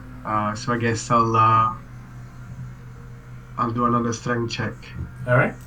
Revi is helping on you. Mm-hmm. Technically I'm helping, I'm on the top now instead of on the side. Okay, so yeah, roll with advantage. 3 advantages. Okay. Well, okay, that's a good one. That's a 16. Yep, so with that, the coffin just comes entirely free and just thumps onto the floor. But the embers, which were originally just sitting underneath the egg have now fallen to the back of it. It's still warming up the egg, but it's now at a point that it's not technically supposed to be at. So you do appreciate that at some level you will need to either take the egg out or push it, or put the coffin back up to a vertical point. Basically, we need to heat that egg up. Yep, or keep it warm. Would burning hands work? I know we're in a magic code, I have an idea, but would burning hands heat up a dragon egg? Yeah. Get the egg out! I have burning hands. If I've got enough movement, I can probably get up to just in the edge out of the cone and heat the egg. Okay. Is the coffin open? I mean, can I try to remove the lid? Yeah, it's more of like a glass cabinet as opposed to a coffin. So Okay. it is. Like Snow White. It's closed, but not locked. If that makes sense. So it would just simply be a case of you literally just open and take the egg out. Unlatched it. Yeah. Okay. I'll do this. Unlatched it. How big is the egg? Like. You have to carry it in both hands. It's the size of a toddler. Ooh.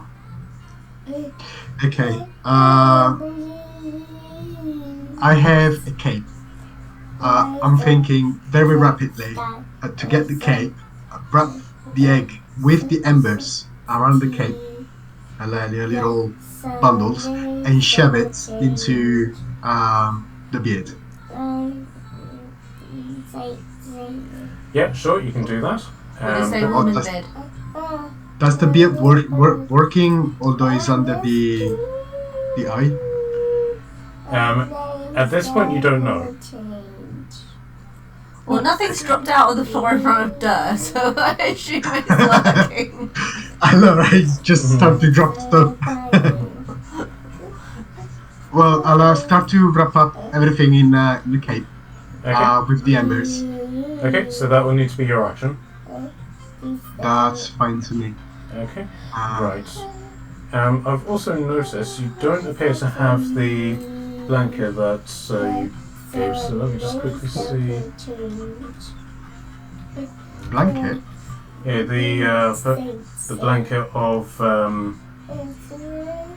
magic protection that you I've got magic dumpling blanket. Oh, blanket, yeah. Yeah.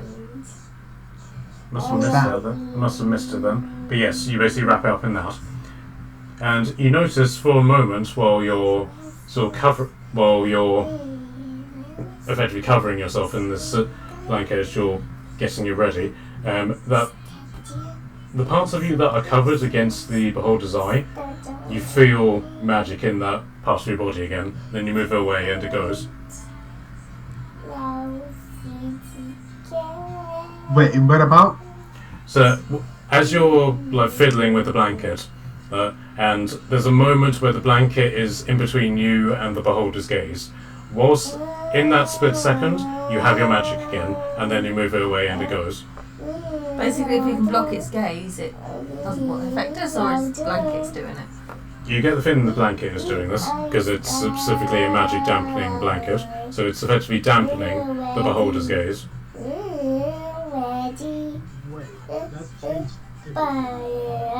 Meaning that, yeah, that changed literally everything.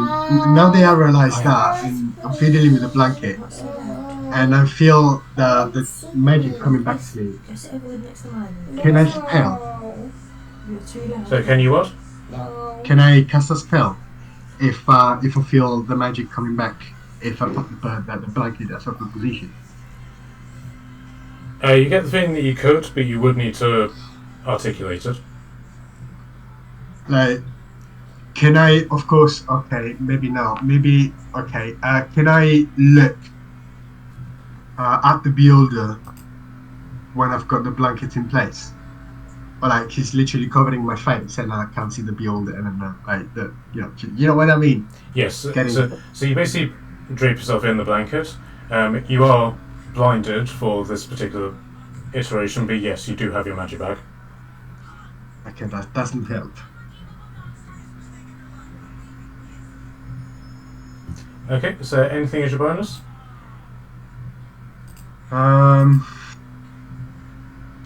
Not yet. Again, I'll keep it for later. Okay, right. So it's now Dur's turn, and Dur will basically come over to you and offer you the beard. You try to put the egg into the beard, but all you encounter is hair. So you get the feeling that the dimension door effect of the beard is now nullified while you're in this cone. Okay, that's a fuck. At which point he's effectively going to say, well, that didn't work, adventurer, and is going to attempt to walk out of here and is going to need to do some dex saves. Which he succeeded. He's now on the roof here. He's going to walk here, then here, and then here, do another one,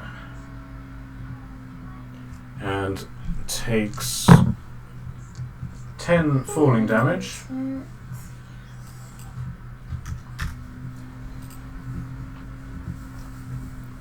As he gets to there, and that's the last of his movement. He's still in the cone, so he can't really do anything magical, so Revi is now on to you. Okay, I'm gonna follow Dur onto the ceiling. Okay, dexterity saving throw, please.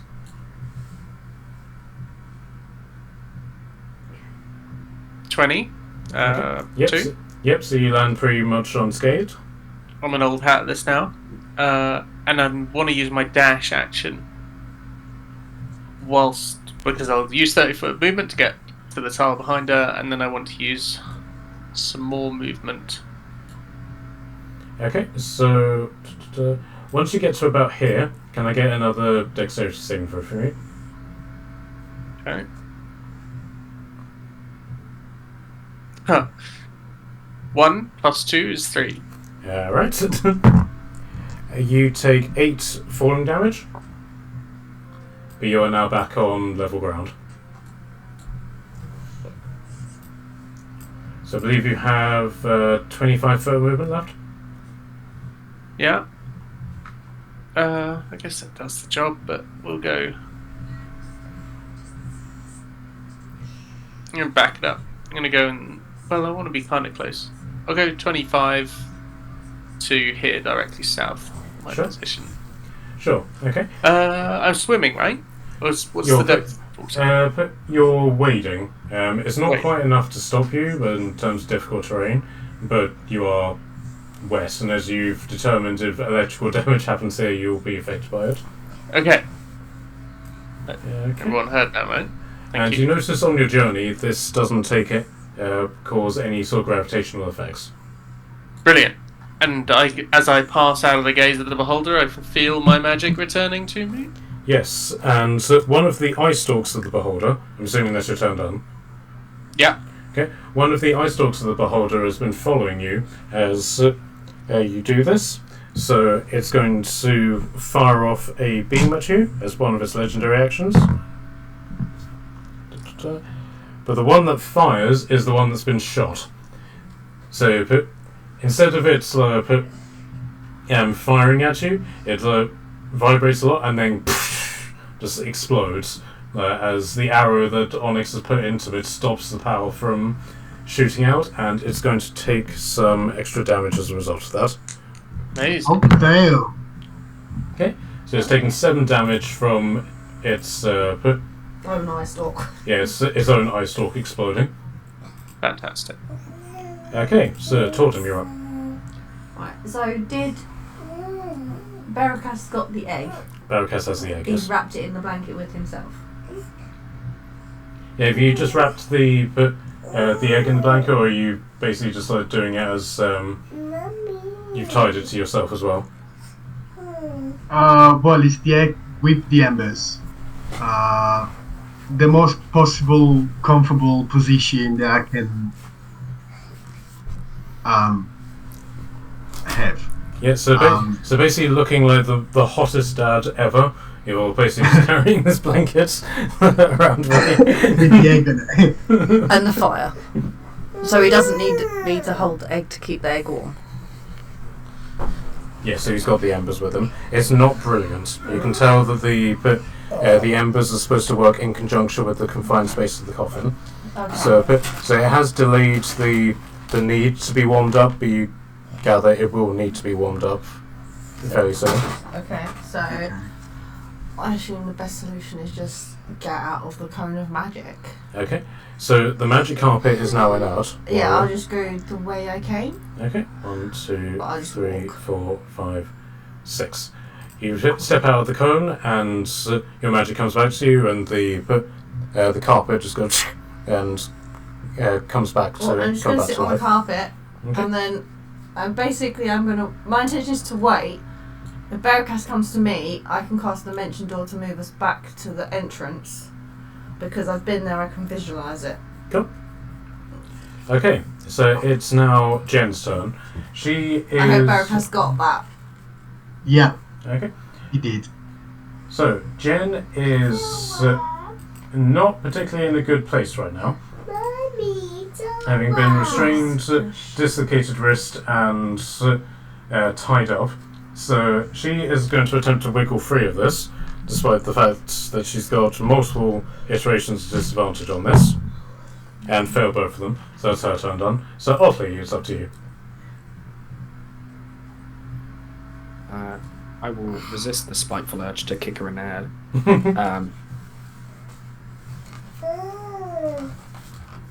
No, I don't mind us playing with it. I'm thinking if there's a way of maybe pissing this beholder off to get it to look in a different angle so that everyone else can attack better.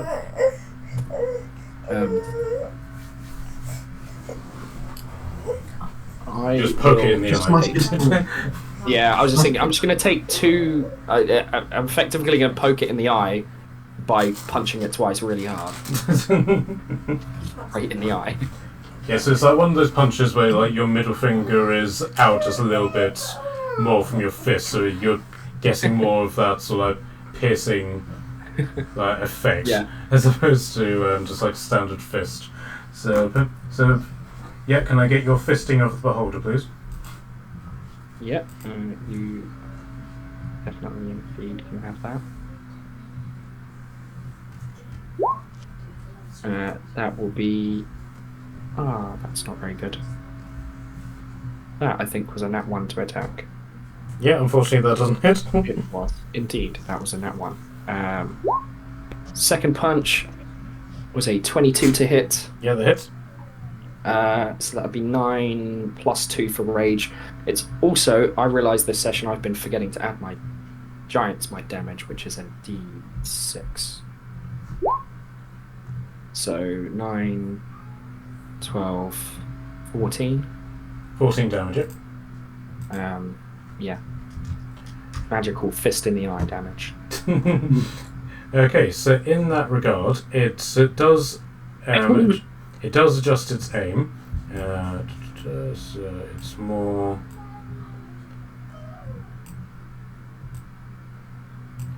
So it's more looking there. So Barakas, you're just out of it, and you feel your magic come back to you.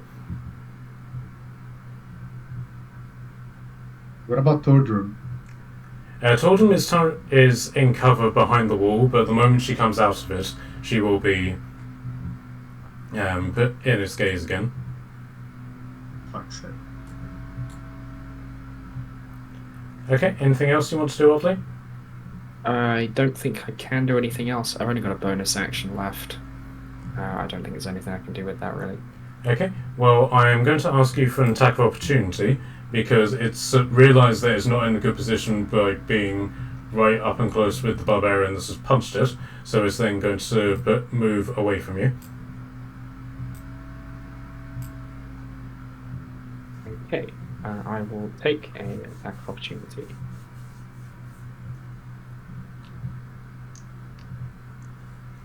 Um, 12 to hit. Okay, unfortunately that didn't hit. So, So it's going to move away, so to there.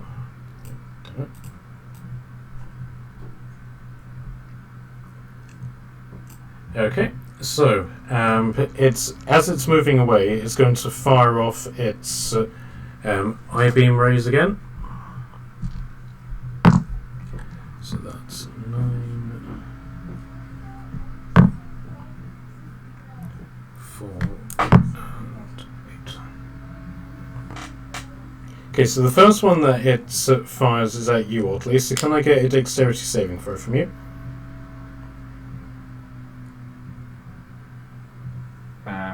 I'm able to see this coming, right? Yep.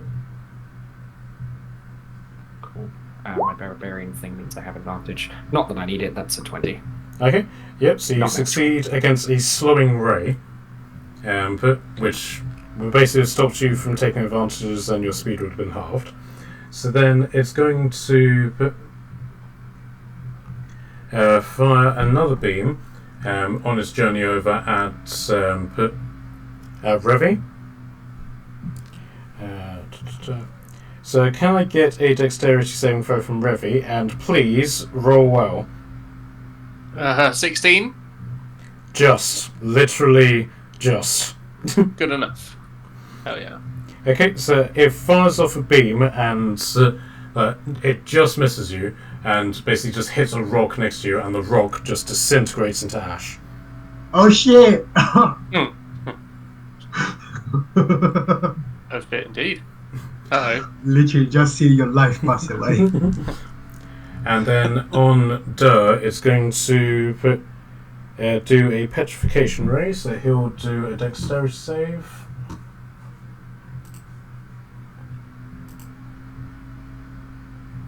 And he will then say, I wish I had given myself guidance, adventurer, at which point he's going to turn to stone.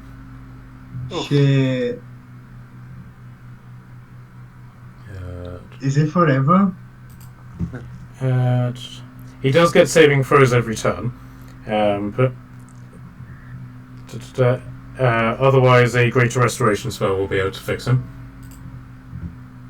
That's fine. Okay, so now Thug's dead, it's Onyx's turn. Question. Yep. It didn't attack the snail version of the alpha. No, he didn't. Yeah.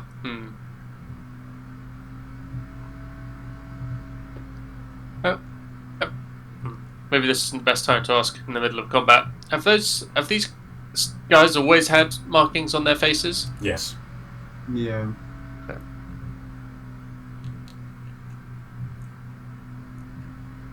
Yeah, but Totem, who's had the most experience with these people, will just simply go, yes, every time, every goddamn time.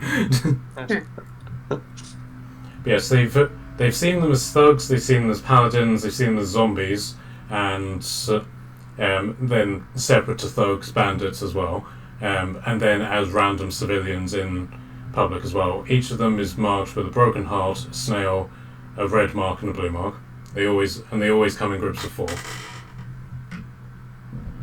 Okay. I wonder if these are just cursed beholders' friends. No, we don't think they're cursed. We think more like clones. Yeah, so Totem then says, there is a story behind this adventure. Okay. Okay, so Onyx, what are you doing? Hopefully getting off the wall again. It worked last time by hugging the wall, so I'll hug the wall again, if that's possible, and try and get off it. Yeah, so you can go the same way that you did again via the chest, or you can see what happens if you go the other way.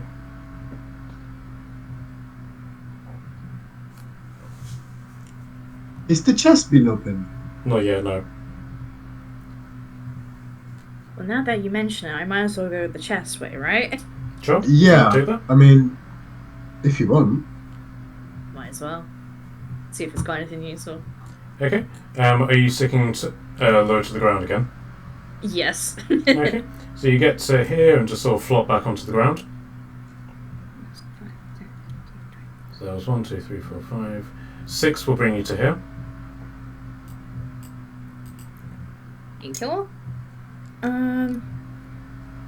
I might as well dash, just cause I can then get into position, hopefully. Question mark. Give me an athletics check. Okay. See if you can just simply push yourself for that extra 5 feet. Athletics. How's a 6? You take a stumble and you just go straight face first into the chest.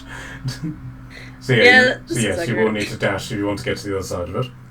That's fine. I will dash and shimmy over. Mm-hmm. And I would like to see if it's openable, really. Hopefully it's not locked, but realistically it will be. Okay, it's not locked, but it does have one of those latch things on it, so you will need to work on that. You open it up and you see that there's quite a considerable treasure hoard inside her. Ooh. Don't mind if I do. No, I'll share. But that's not the point now. Okay. So you can see a considerable amount of gold, a considerable amount of platinum coins, several very large gems, so the sort of things that you would need individual pouches for, and then a series of potion bottles appear to be in there as well. Oh, okay. That's a nice stash. Can I recognize what any of the potions do, just from briefly glancing, or? You can briefly glance as a bonus, or you can do a full-out investigation as your action. The investigation will give you more details.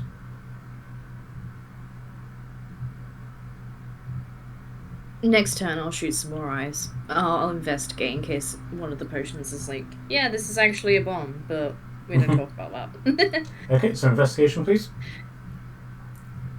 Oh god, can I investigate? Okay, I can. That is 18. Okay, so there are 4 potions. One you immediately see as a potion of superior healing. Oh.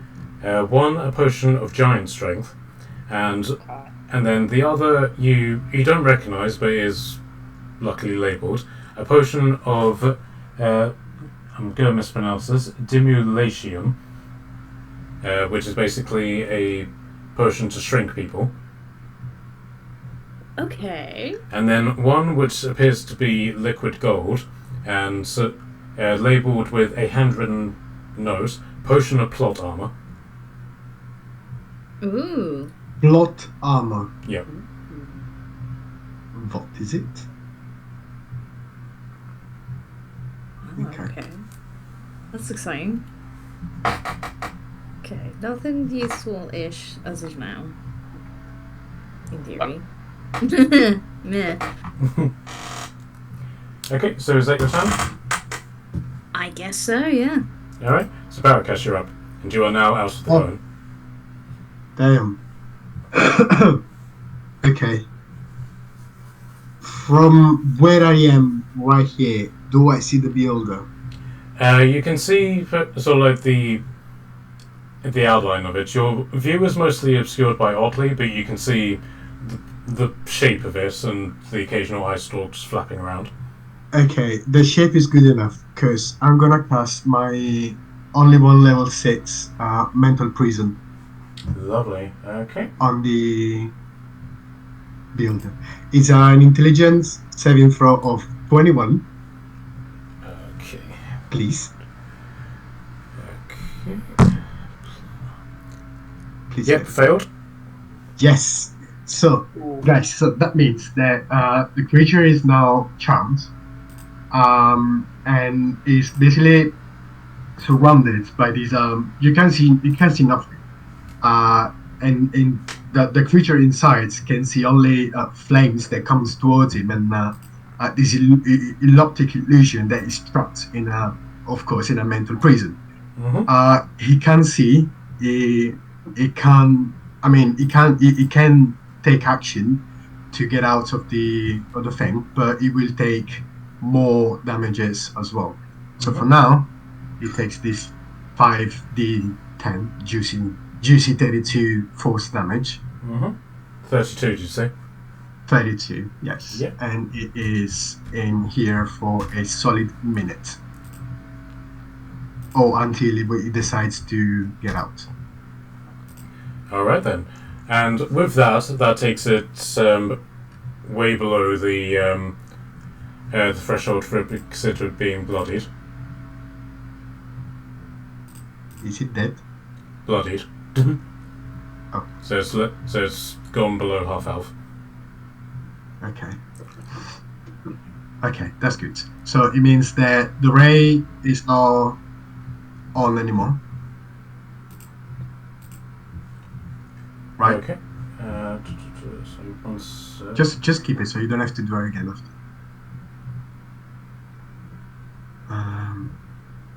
Alright, so I Yes, scream so- to Thordrum, now or never, out! Okay. And I'll wait for her for the lift. Okay, so it's now Dur's turn, and Dur, being petrified, is basically going to take his saving throw, which he failed, so he's still petrified. That's his turn done. So, Revy, you're up. Okay, I think we're just going to go with a simple healing word on Otley. Because I think everyone else, from memory, well, are also not close enough or in line of sight. Yeah, so we're going to healing word Otley. And a 4th level will do. Yeah, I'm going to heal Otley for 19. Lovely. Okay. And then I'm healing myself by Animalas 7. Okay, so that's your bonus action, isn't it? Oh, it is a bonus action. Hot dog. Okay. And if we're leaving, I'm gonna try and climb out of the water. Is this how high is this wall? About 30 feet. Okay, that's a bit of a. I'm gonna wait for Dur to give me a lift. I'm gonna stay in position because I think this is a good spot for line of sight, and I don't want to attack the beholder in case it triggers them into prison. Alright then. So, it's now Torm's turn, and she'll basically just jump on the flying carpet and go around, do a dex save from here. She succeeded, flies over Dur, and gets to about here. What about me? Had you communicated to Tordon that you were waiting for her? Kinda. I did. I said at the end of my turn there I was waiting for her for the lift. Let's see if she incites that. She got an 8, so unfortunately no. Damn. Okay, and on her way out, she is going to cast.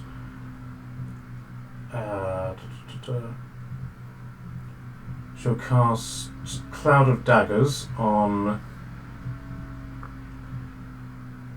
At 4th level. On the square the beholder's on. It's for 19 damage.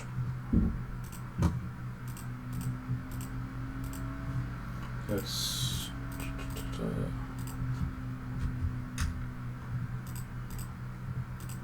and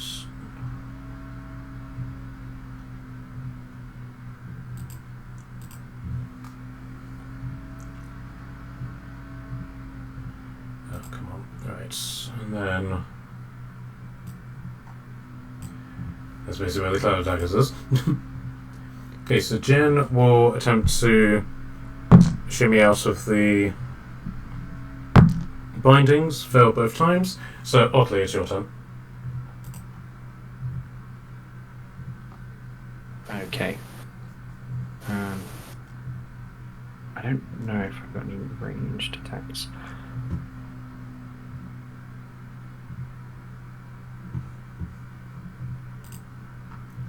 I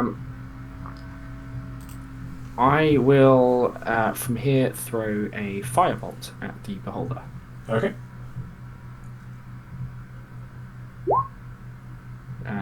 That is a natural 20 to hit for a 29. Okay, so yeah, roll crit damage. Will this be your first crit? First crit.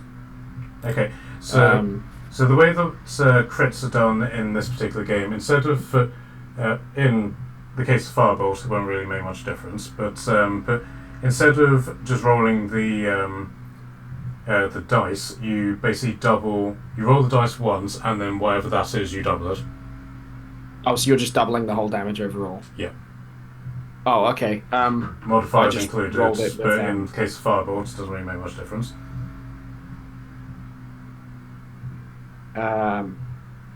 Okay, I'll have to work that out then. No, with Firebolt, it won't make much difference because you don't have any modifiers. So in this case, it will just be 3d10 times 2.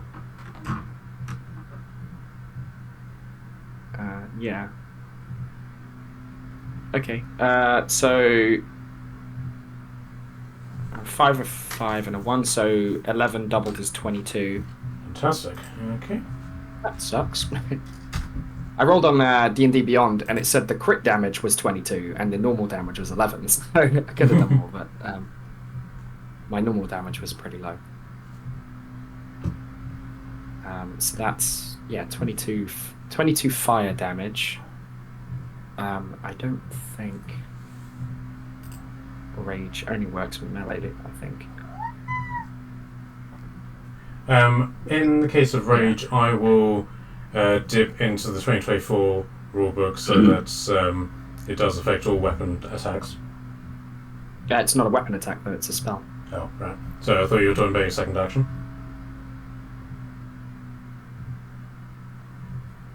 Oh, right.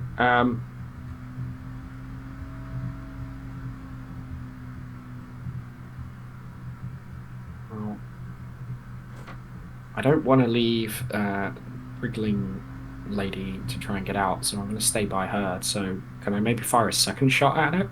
Yep, sure.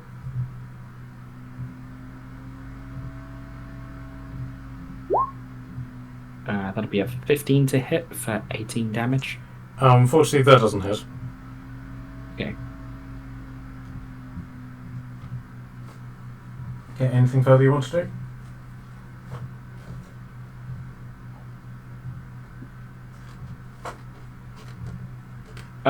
Could I possibly pull this lady up onto the rock? Yeah, But then just kind of like, so she's like laid on her back, and then just put one of my feet on her sort of like stomach or chest to like keep her pushed down. Yeah, basically you just drag her using your movements. You basically go up to her for 5 feet, drag her back for another 5 feet, so that's 10 feet of movement taken up. Yeah, that'd be it. And then just, yeah, keep my foot on her chest so that, like, she's basically stuck prone at that point. Okay, perfect. Is that your turn done? Yeah. Okay, so now it's the Beholder's turn, and because he's starting in the Cloud of Daggers, he'll take 24 damage. And he's looking incredibly bloodied now. It's pretty much the point where the next hit he will probably take will be the one that kills him. So in like a burst of desperate power,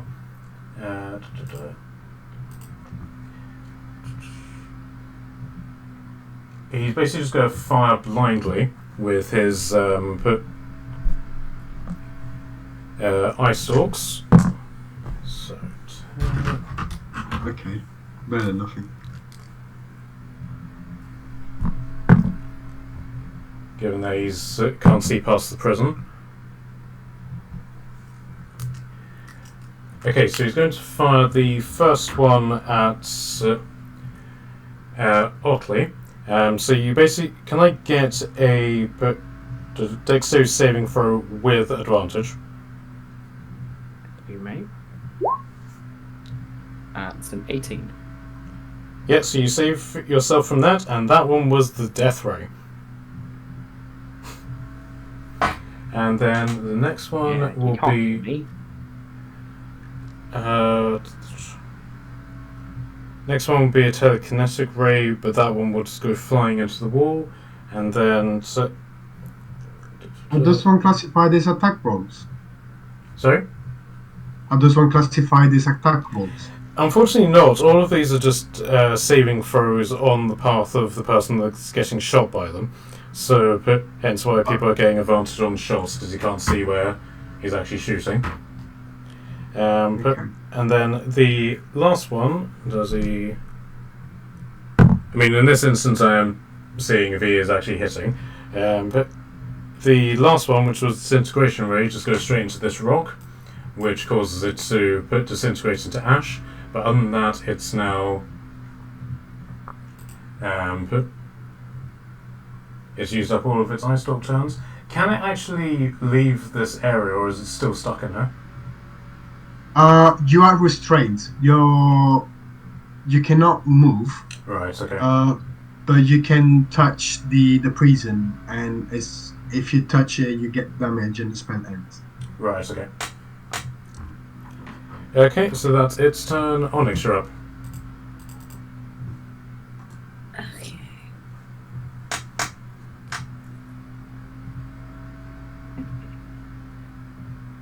So, Beholder dude's nearly dead, right? Yeah. Okay. Nearly dead. He won't go anywhere. He's stuck. Okay. So we've got a solid 60 rounds to do what we need to do. Hang Not the on. rounds. Does standing in these squares mean that I will have to make a dex save by any chance? But you don't know in terms of those ones. You do know that, but this one should be fine. This one will take you straight up to the ceiling, and you're pretty sure this one will require one as well. Okay. I will. Do you get the treasure? Wait, as in the potions, or? Yeah, you just looked at them at this point. You haven't actually added any of them to your inventory. Well, I was gonna divvy them out to everyone. Yeah, so you just want to pick them You up. can always as, loot the place up. so you Yeah. just want to pick them up Okay. and add them to your inventory. Yeah, sure, actually. Okay, so as a bonus action, you grab the Potion of Giant Strength, the Potion of Dimulation, the Superior Healing, and the Plot Armor. Oh god, hang on. What about the gold? I'll add them to your inventory if you want to decide what you're going to do. Yes, please, thank you. Okay. Should do my stats. Where's the thing? Oh well.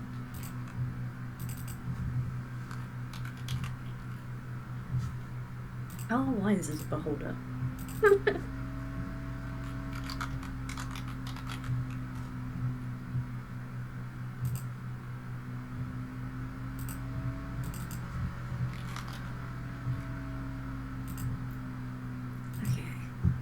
Okay, if you want to refresh a page, and the potions will be there. Ooh, okay, thank you. I would like to step here and pray that it doesn't send me up to the ceiling. Dex save, please.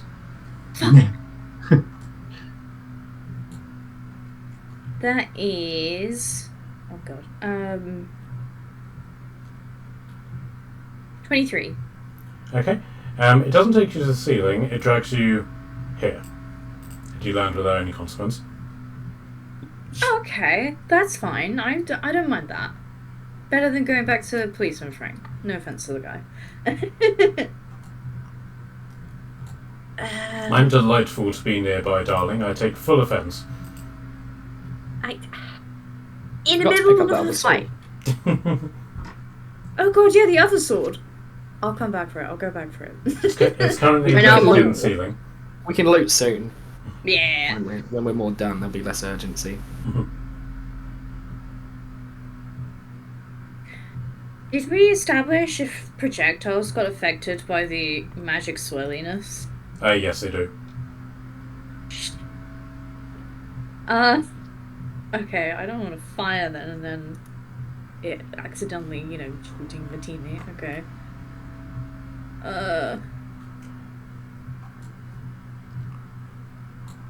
Sure, for shits and giggles, can I try and cast Dissonant Whispers?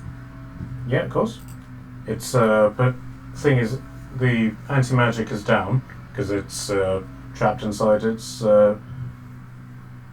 psychic prison. So yes, you can try Dissonant Whispers on it if you want. Alright, yeah, okay. I should, read the spell before I actually say I'm gonna cast it. So it needs to make a Wisdom saving throw. Yes. You'll probably succeed, because I'm the wisest.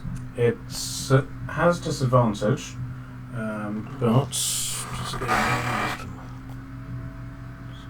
yes, it succeeded. Okay. That was a try. That was an attempt. Okay, but it's still going to take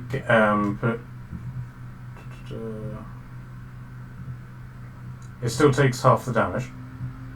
Oh! Oh yeah, of course. Sorry, I forget how spells work sometimes. Okay, 3d6. We round down, right? No, round up. Oh! Enemies round down, you guys roll up. Aw, thank you. That would be a whopping 4 damage. Okay, so describe the melody and how it kills this thing. Oh! I am so sorry for stealing that game. Dissonant Whispers. Imagine, like, a really off-tune, like, mariachi band. Where, like, all of the strings out of tune, like, the maracas aren't, like, really maracering. It's a really awful mariachi band it's hearing. Please tell me I've uploaded the mariachi, Frank. Bear with me. Oh, God. Of course it's a mariachi thing. No, I haven't. Damn it. No! Well, Frank basically appears next to him with his little mariachi band and like really badly playing music, and the whole just goes, no, stop, and just like deflates and just crashes down to the ground. Perfect. Oh, thank you, Frank. You're welcome, darling. But my performances have never caused anybody to deflate. This is rather a new concept for me. It's a good reaction in this occasion. Don't you worry. Okay. Yeah, we just done something that Frankie didn't do. Surprising. Okay, so for the intents of this particular encounter, the combat is now over with Jen now completely secured. So, in regards to your XP, if you want to add 4,533.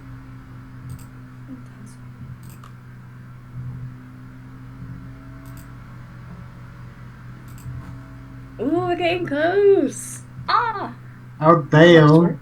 So what should we be at currently? 116512. Totem is at 612, so I'll use that to say as Yeah, everybody. 612. Okay, so what should mine be at?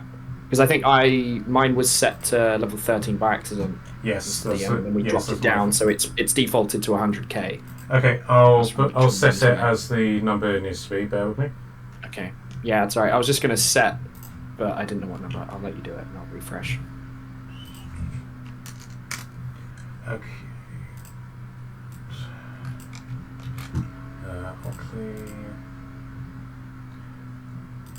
Yeah, sorry, that was entirely my fault. That's alright. That's alright. I figured it'd solve itself when we got around to it. There you go, if you want to refresh.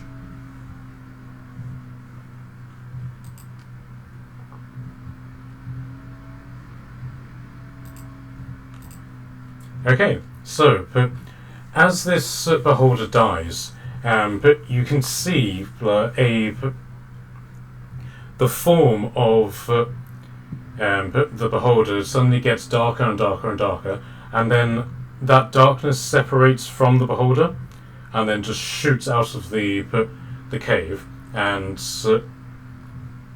I know I forgot to do this with Aiden, but you've effectively established from that, at least Totem and Onyx have, that this beholder was in fact one of the warlords of Escaroth as well, the ones that you've been hunting. Oh. Whoa. Oh my god. Nice. Otley's been on the job for 1 day, maybe 2 at best, and he's taken down a warlord with you guys. Welcome to the gang. It didn't take long. He's like, day 2, I'm really good at this killing warlords business. So Frank appears next to you and says, "Well done, darling. I would like to give you a wah!" as he's dragged and dunk straight on top of the unconscious gem. She's up on the rock now. She's not on the side of it anymore. Oh, right. Okay. Yep.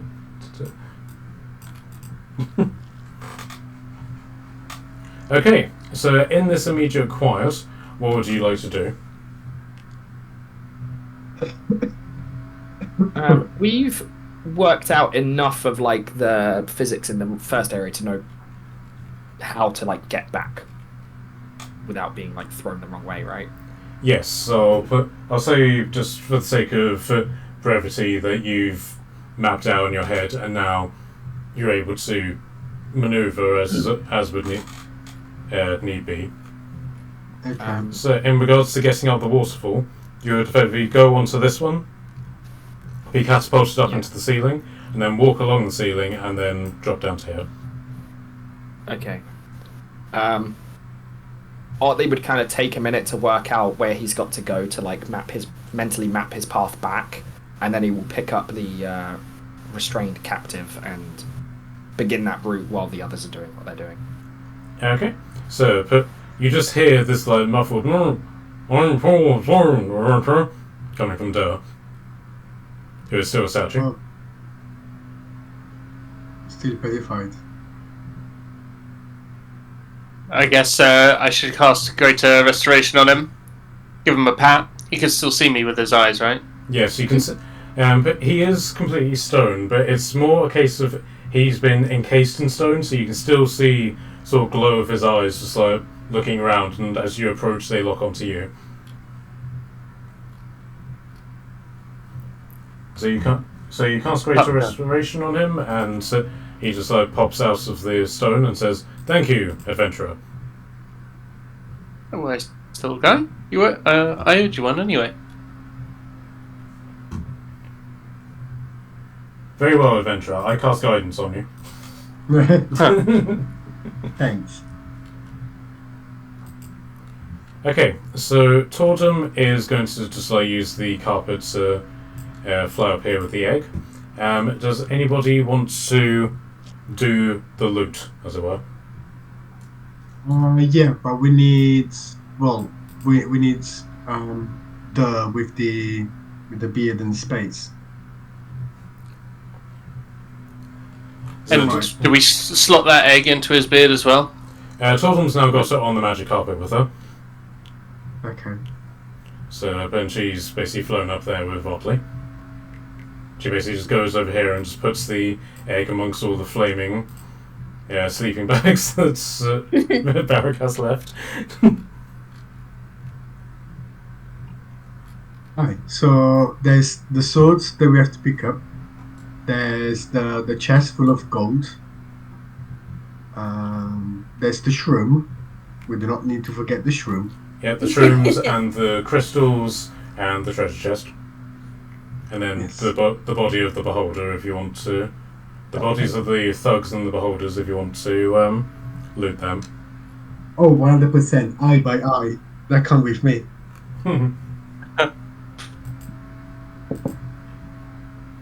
How many eyes are they? 6? One has exploded, so 9. Oh damn. Okay. Well, I'm going to take the eyes. Okay, so can I get effectively? What would this be? Can I get a sleight of hand check from you, please? We'll cast guidance. Thank you. Damn. Ouch. Well, okay, it's a 12. You do have hero points if you want them. Yes, I will use my hero point. By the way, Revi, guidance does stack, so you can do guidance. Okay. You can do We guidance. can have another as well. guidance then if we need it. Suppose you got to do it before you need it. It's 18, so I think I'm good. Okay. So. Okay, so with that, you effectively get the. You're able to effectively skin the beholder, but with that, you only get half of the eye stalks. Some of them just simply fall off and start rotting, that sort of thing. So, because you need a 20 to be able to get all of them. Okay. So you get. Okay. I will write this down and then just simply add them to your inventory later. Okie doke. So. But can I use them? Like, are they effective? Okay, so as they currently are, no, but you are aware as a magic caster that these can be turned into wands. Wait, what do you mean? But you can basically take these to like an artificer, and they can turn these eye stalks into wands. So you currently have 4. Well, you have 6. So 1, 2, 3, 4, 5, 6. So you have the. I'll simply say that you were able to ascertain this. You have the charm eye, the slowing eye, the innovation eye, the telekinetic eye, the sleep eye, petrification eye, the disintegration eye, and the death. No, wait. So the death ray and the disintegration one is one of the ones that fell off. okay. Well, I'm happy with what I got. Okay, so I will add those to your inventory, and then if you wanted, you can bring them to an artificer somewhere, and they can turn those into wands for you. Sure, we can find one in Aquaveda. Aquaveda? No, Northwick. not Northwick. Northwick? Well, that's Where are we now? You're in Mincepidas at the minute. You Minus haven't, happy. you haven't encountered any artificers here, but you have encountered them in Northwick.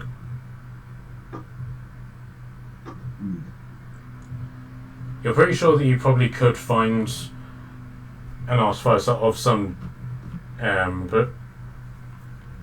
description here, but you don't specifically know where to start looking. It's fine. I'm sure I can ask around. Okay, so that's what Baracus has done. What is everybody else doing?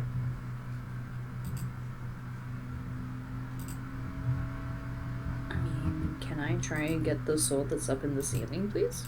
Okay, so you basically navigate around the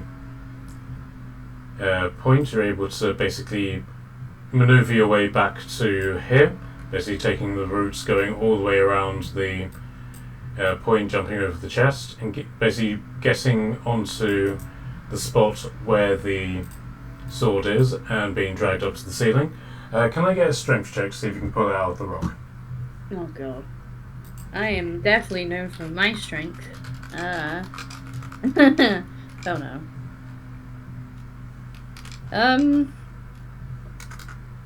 So how's a 9? Okay, but that isn't enough to make it come out. It is stuck in there quite specifically. So, but you can use the hero points if you want. If the captive lady is like sufficiently restrained and Otley feels comfortable to leave, he wouldn't mind assisting in clearing that room and like bringing the stuff over. Okay. If that's any help. Okay, so policeman Frank comes over and Oh god. and arrests her. As it were. What? You're already Oh. arrested. You are under arrest. Okay, so yeah, you basically navigate the acrobatics of this and basically end up over there with Onyx. Does your giant's might wear off at this point? It probably would have, but I can. I get like multiple uses, so I would just, if need be, I can use it just to reach up and grab that. Sure. Or to be fair, as he walks through the corridor bit, when he first went through, he got pulled to the roof and was on the ceiling. I think that ended up with him like here. Yep. Would he be able to just do that and then just, even Yep. without giant's might, would be able to just reach and pick it up and? Yep. Can I get a strength check from you, please? Sure. My weak little noodle arms can't do a thing.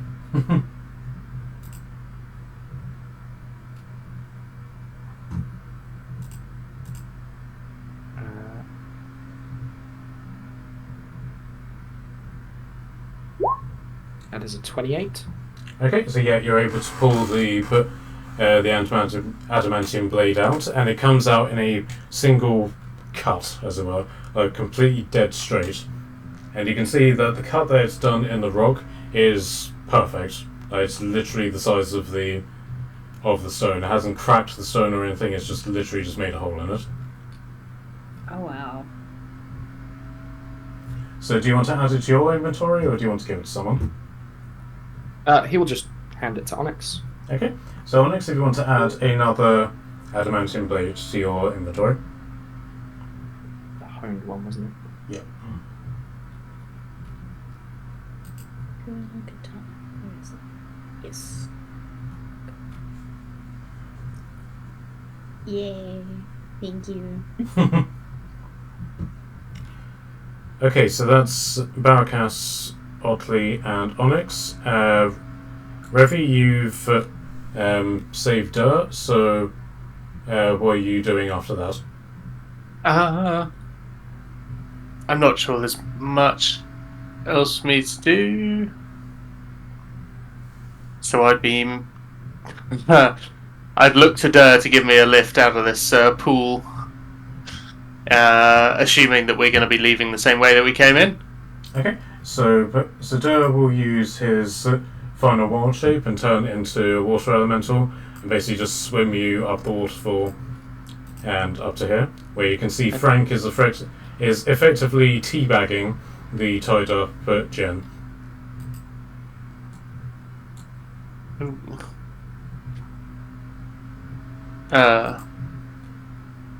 We are the good guys, adventurer. How did they go? Don't ask questions you don't want to know the answer to. Well said, darling, well said. And remember, you only get in trouble if you get caught. It's true. Wise words. Frank's Isn't alright, this you the know. police officer saying this? Yes. Okay, but now that it's effectively like the next round of loosing and stuff, Barakas, what are you doing?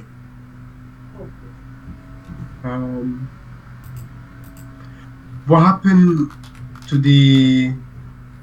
Oh, she's up there. Okay. Well... can I try an adventure to get the mushroom? Yeah, of course. Can I get another sleight of hand from you? To slice the mushroom. Oh, that's a good one. That's a 24.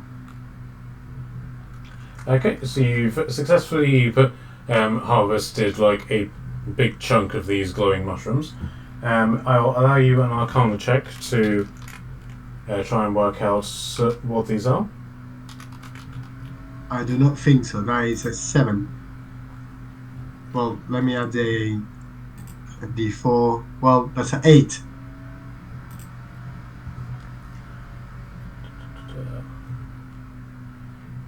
Sorry, an 8 did you say? Yeah. Okay, unfortunately that's not enough to work out what these are, but you do work out that if you were to eat these, you would effectively get the benefits of a potion. Okay. But we don't know what version. So, No, yeah. no, yeah. I'll keep it for an investigation, group investigation after. And I'll safely return on top of the waterfall. Okay, you're not going to go for the treasure? The guys are on the treasure, right? Depends on if you want to get there first. Well, I'll support. Yes. You never know. Okay, so the three of you, are you basically just going to open the chest and just loot it? Yeah, I'm happy to just share all of this stuff anyway, so... Yeah, I was gonna say, definitely. Okay. Yeah, Yeah, Dur as a water elemental will come over and then transform back into Dur inside my beard. Is that the ready, adventurers? oh, Thank let's you, load Dur. up his beard. Okay, so the gold is all just sort of like loose in the chest, so it's a case of like taking it in your hands and funneling it into the beard. But so this is going to take like good sort of 20 or so minutes. I feel like it putting coins in his beard, like putting money in a slot machine. Just one at a time, like. Okay, so in this, you calculate roughly about 14,000 gold pieces, Yes. Oh wow. 1,900 platinum. Tell me more. There's about 10 gems, all of which are a deep blue. But can I get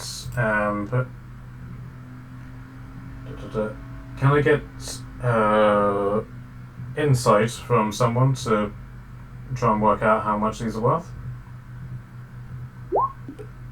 Insight. Ooh. So 24 from Otley. Okay, you work out that these are roughly worth 500 gold pieces each. Oh my god. Okay. And then there's the potions as well. Nice. Pack everything into the beards. And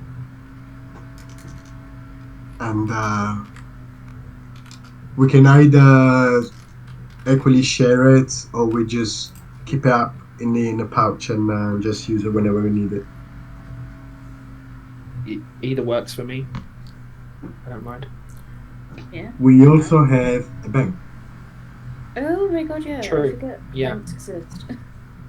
Are you aware of the bank?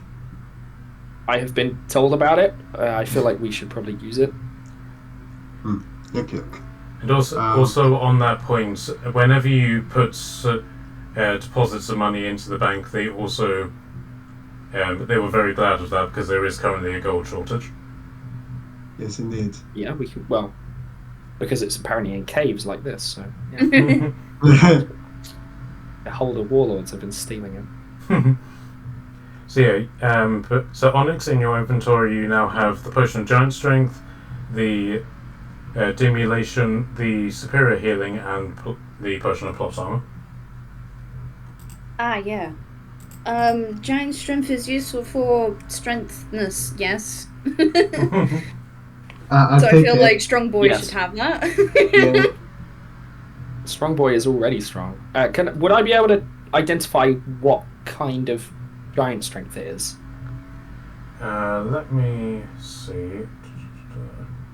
Based on his heritage, maybe I'd have an idea. are you not the opposite way of a giant? No.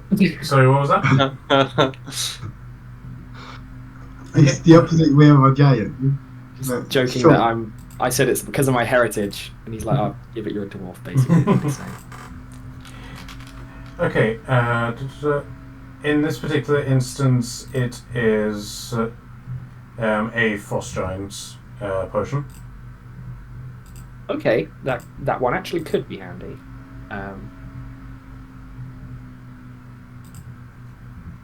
Would you like it? Otley would look intrigued, like perhaps even interested, but then he'd kind of, on a second thought, he'd sort of like close your own fingers around it and like push it back to your own chest. He'd be like, no. Would make more sense for two of us to be strong. And then he kind of like taps his belt. Cute. I don't think anybody else use strength as much as you do. So if you wanna keep holding it, we don't mind. It might be useful for one of us that isn't strong to have it to be strong. That's what I was thinking. Alright. So Well, Otley, when he taps his belt, he's got a belt of giant strength on. So he's already really enhanced from that. Okay. The potion would definitely be an improvement, but it would be like a small improvement for him. Whereas someone else, it'd be like a wizard with 8 strength jumping to like 20 odd would be really fun. Okay. Are we hinting for Torjum to have this damage? Anyone. I honestly love the idea of them. We go into a bar, we have like a arm wrestling competition. Everyone's like, no, we're not wrestling the dwarf. We can clearly see he's going to win. And then out of all of us, this little lizard just thrashes everybody. We can just absolutely troll the whole... We can hustle everybody. It'll be great. Easy coins. Yeah, we'll all place bets with our massive amount of gold that we've got. Yes, and we'll just 100%. We're going to knowing that we're going to win because of a tiny, super strong wizard. Let's keep that in mind when we go back to the capital. We're so going to get banned from a city for gambling. for fixing a gambling ring.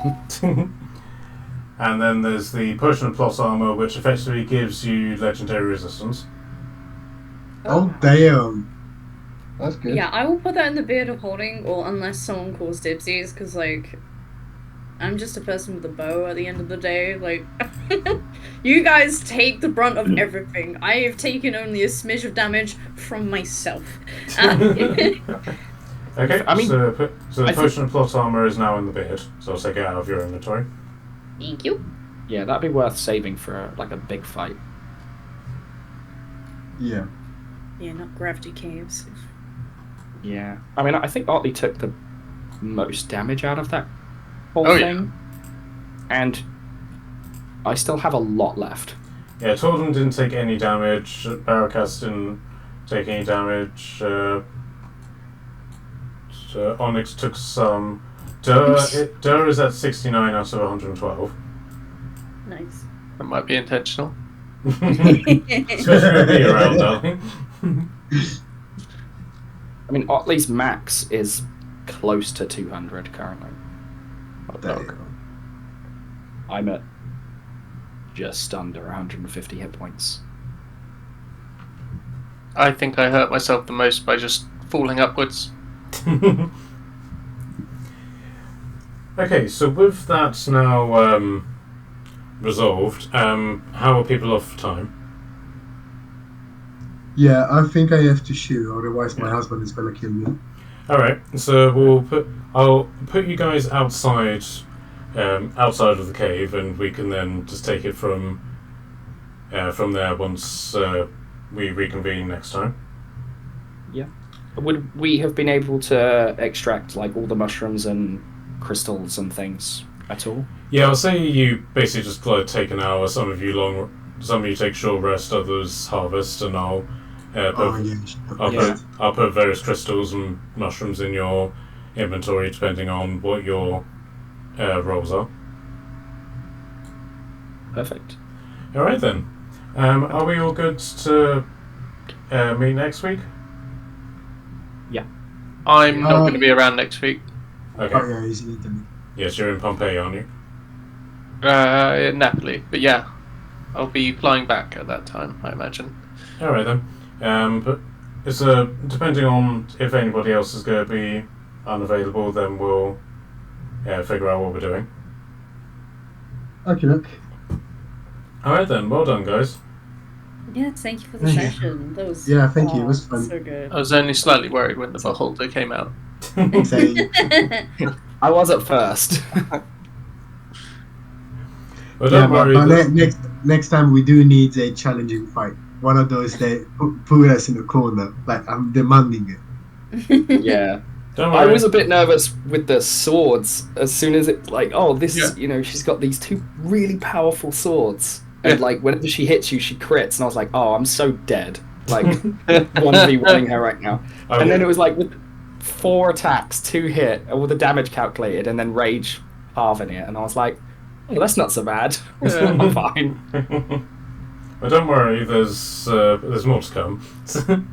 I'm nervous of it, but Can't wait. All right, guys. Have a good night. So I'll see Bye, guys. most of you next week. Yeah, thank you. Catch you later. Bye. yeah, thanks. Like,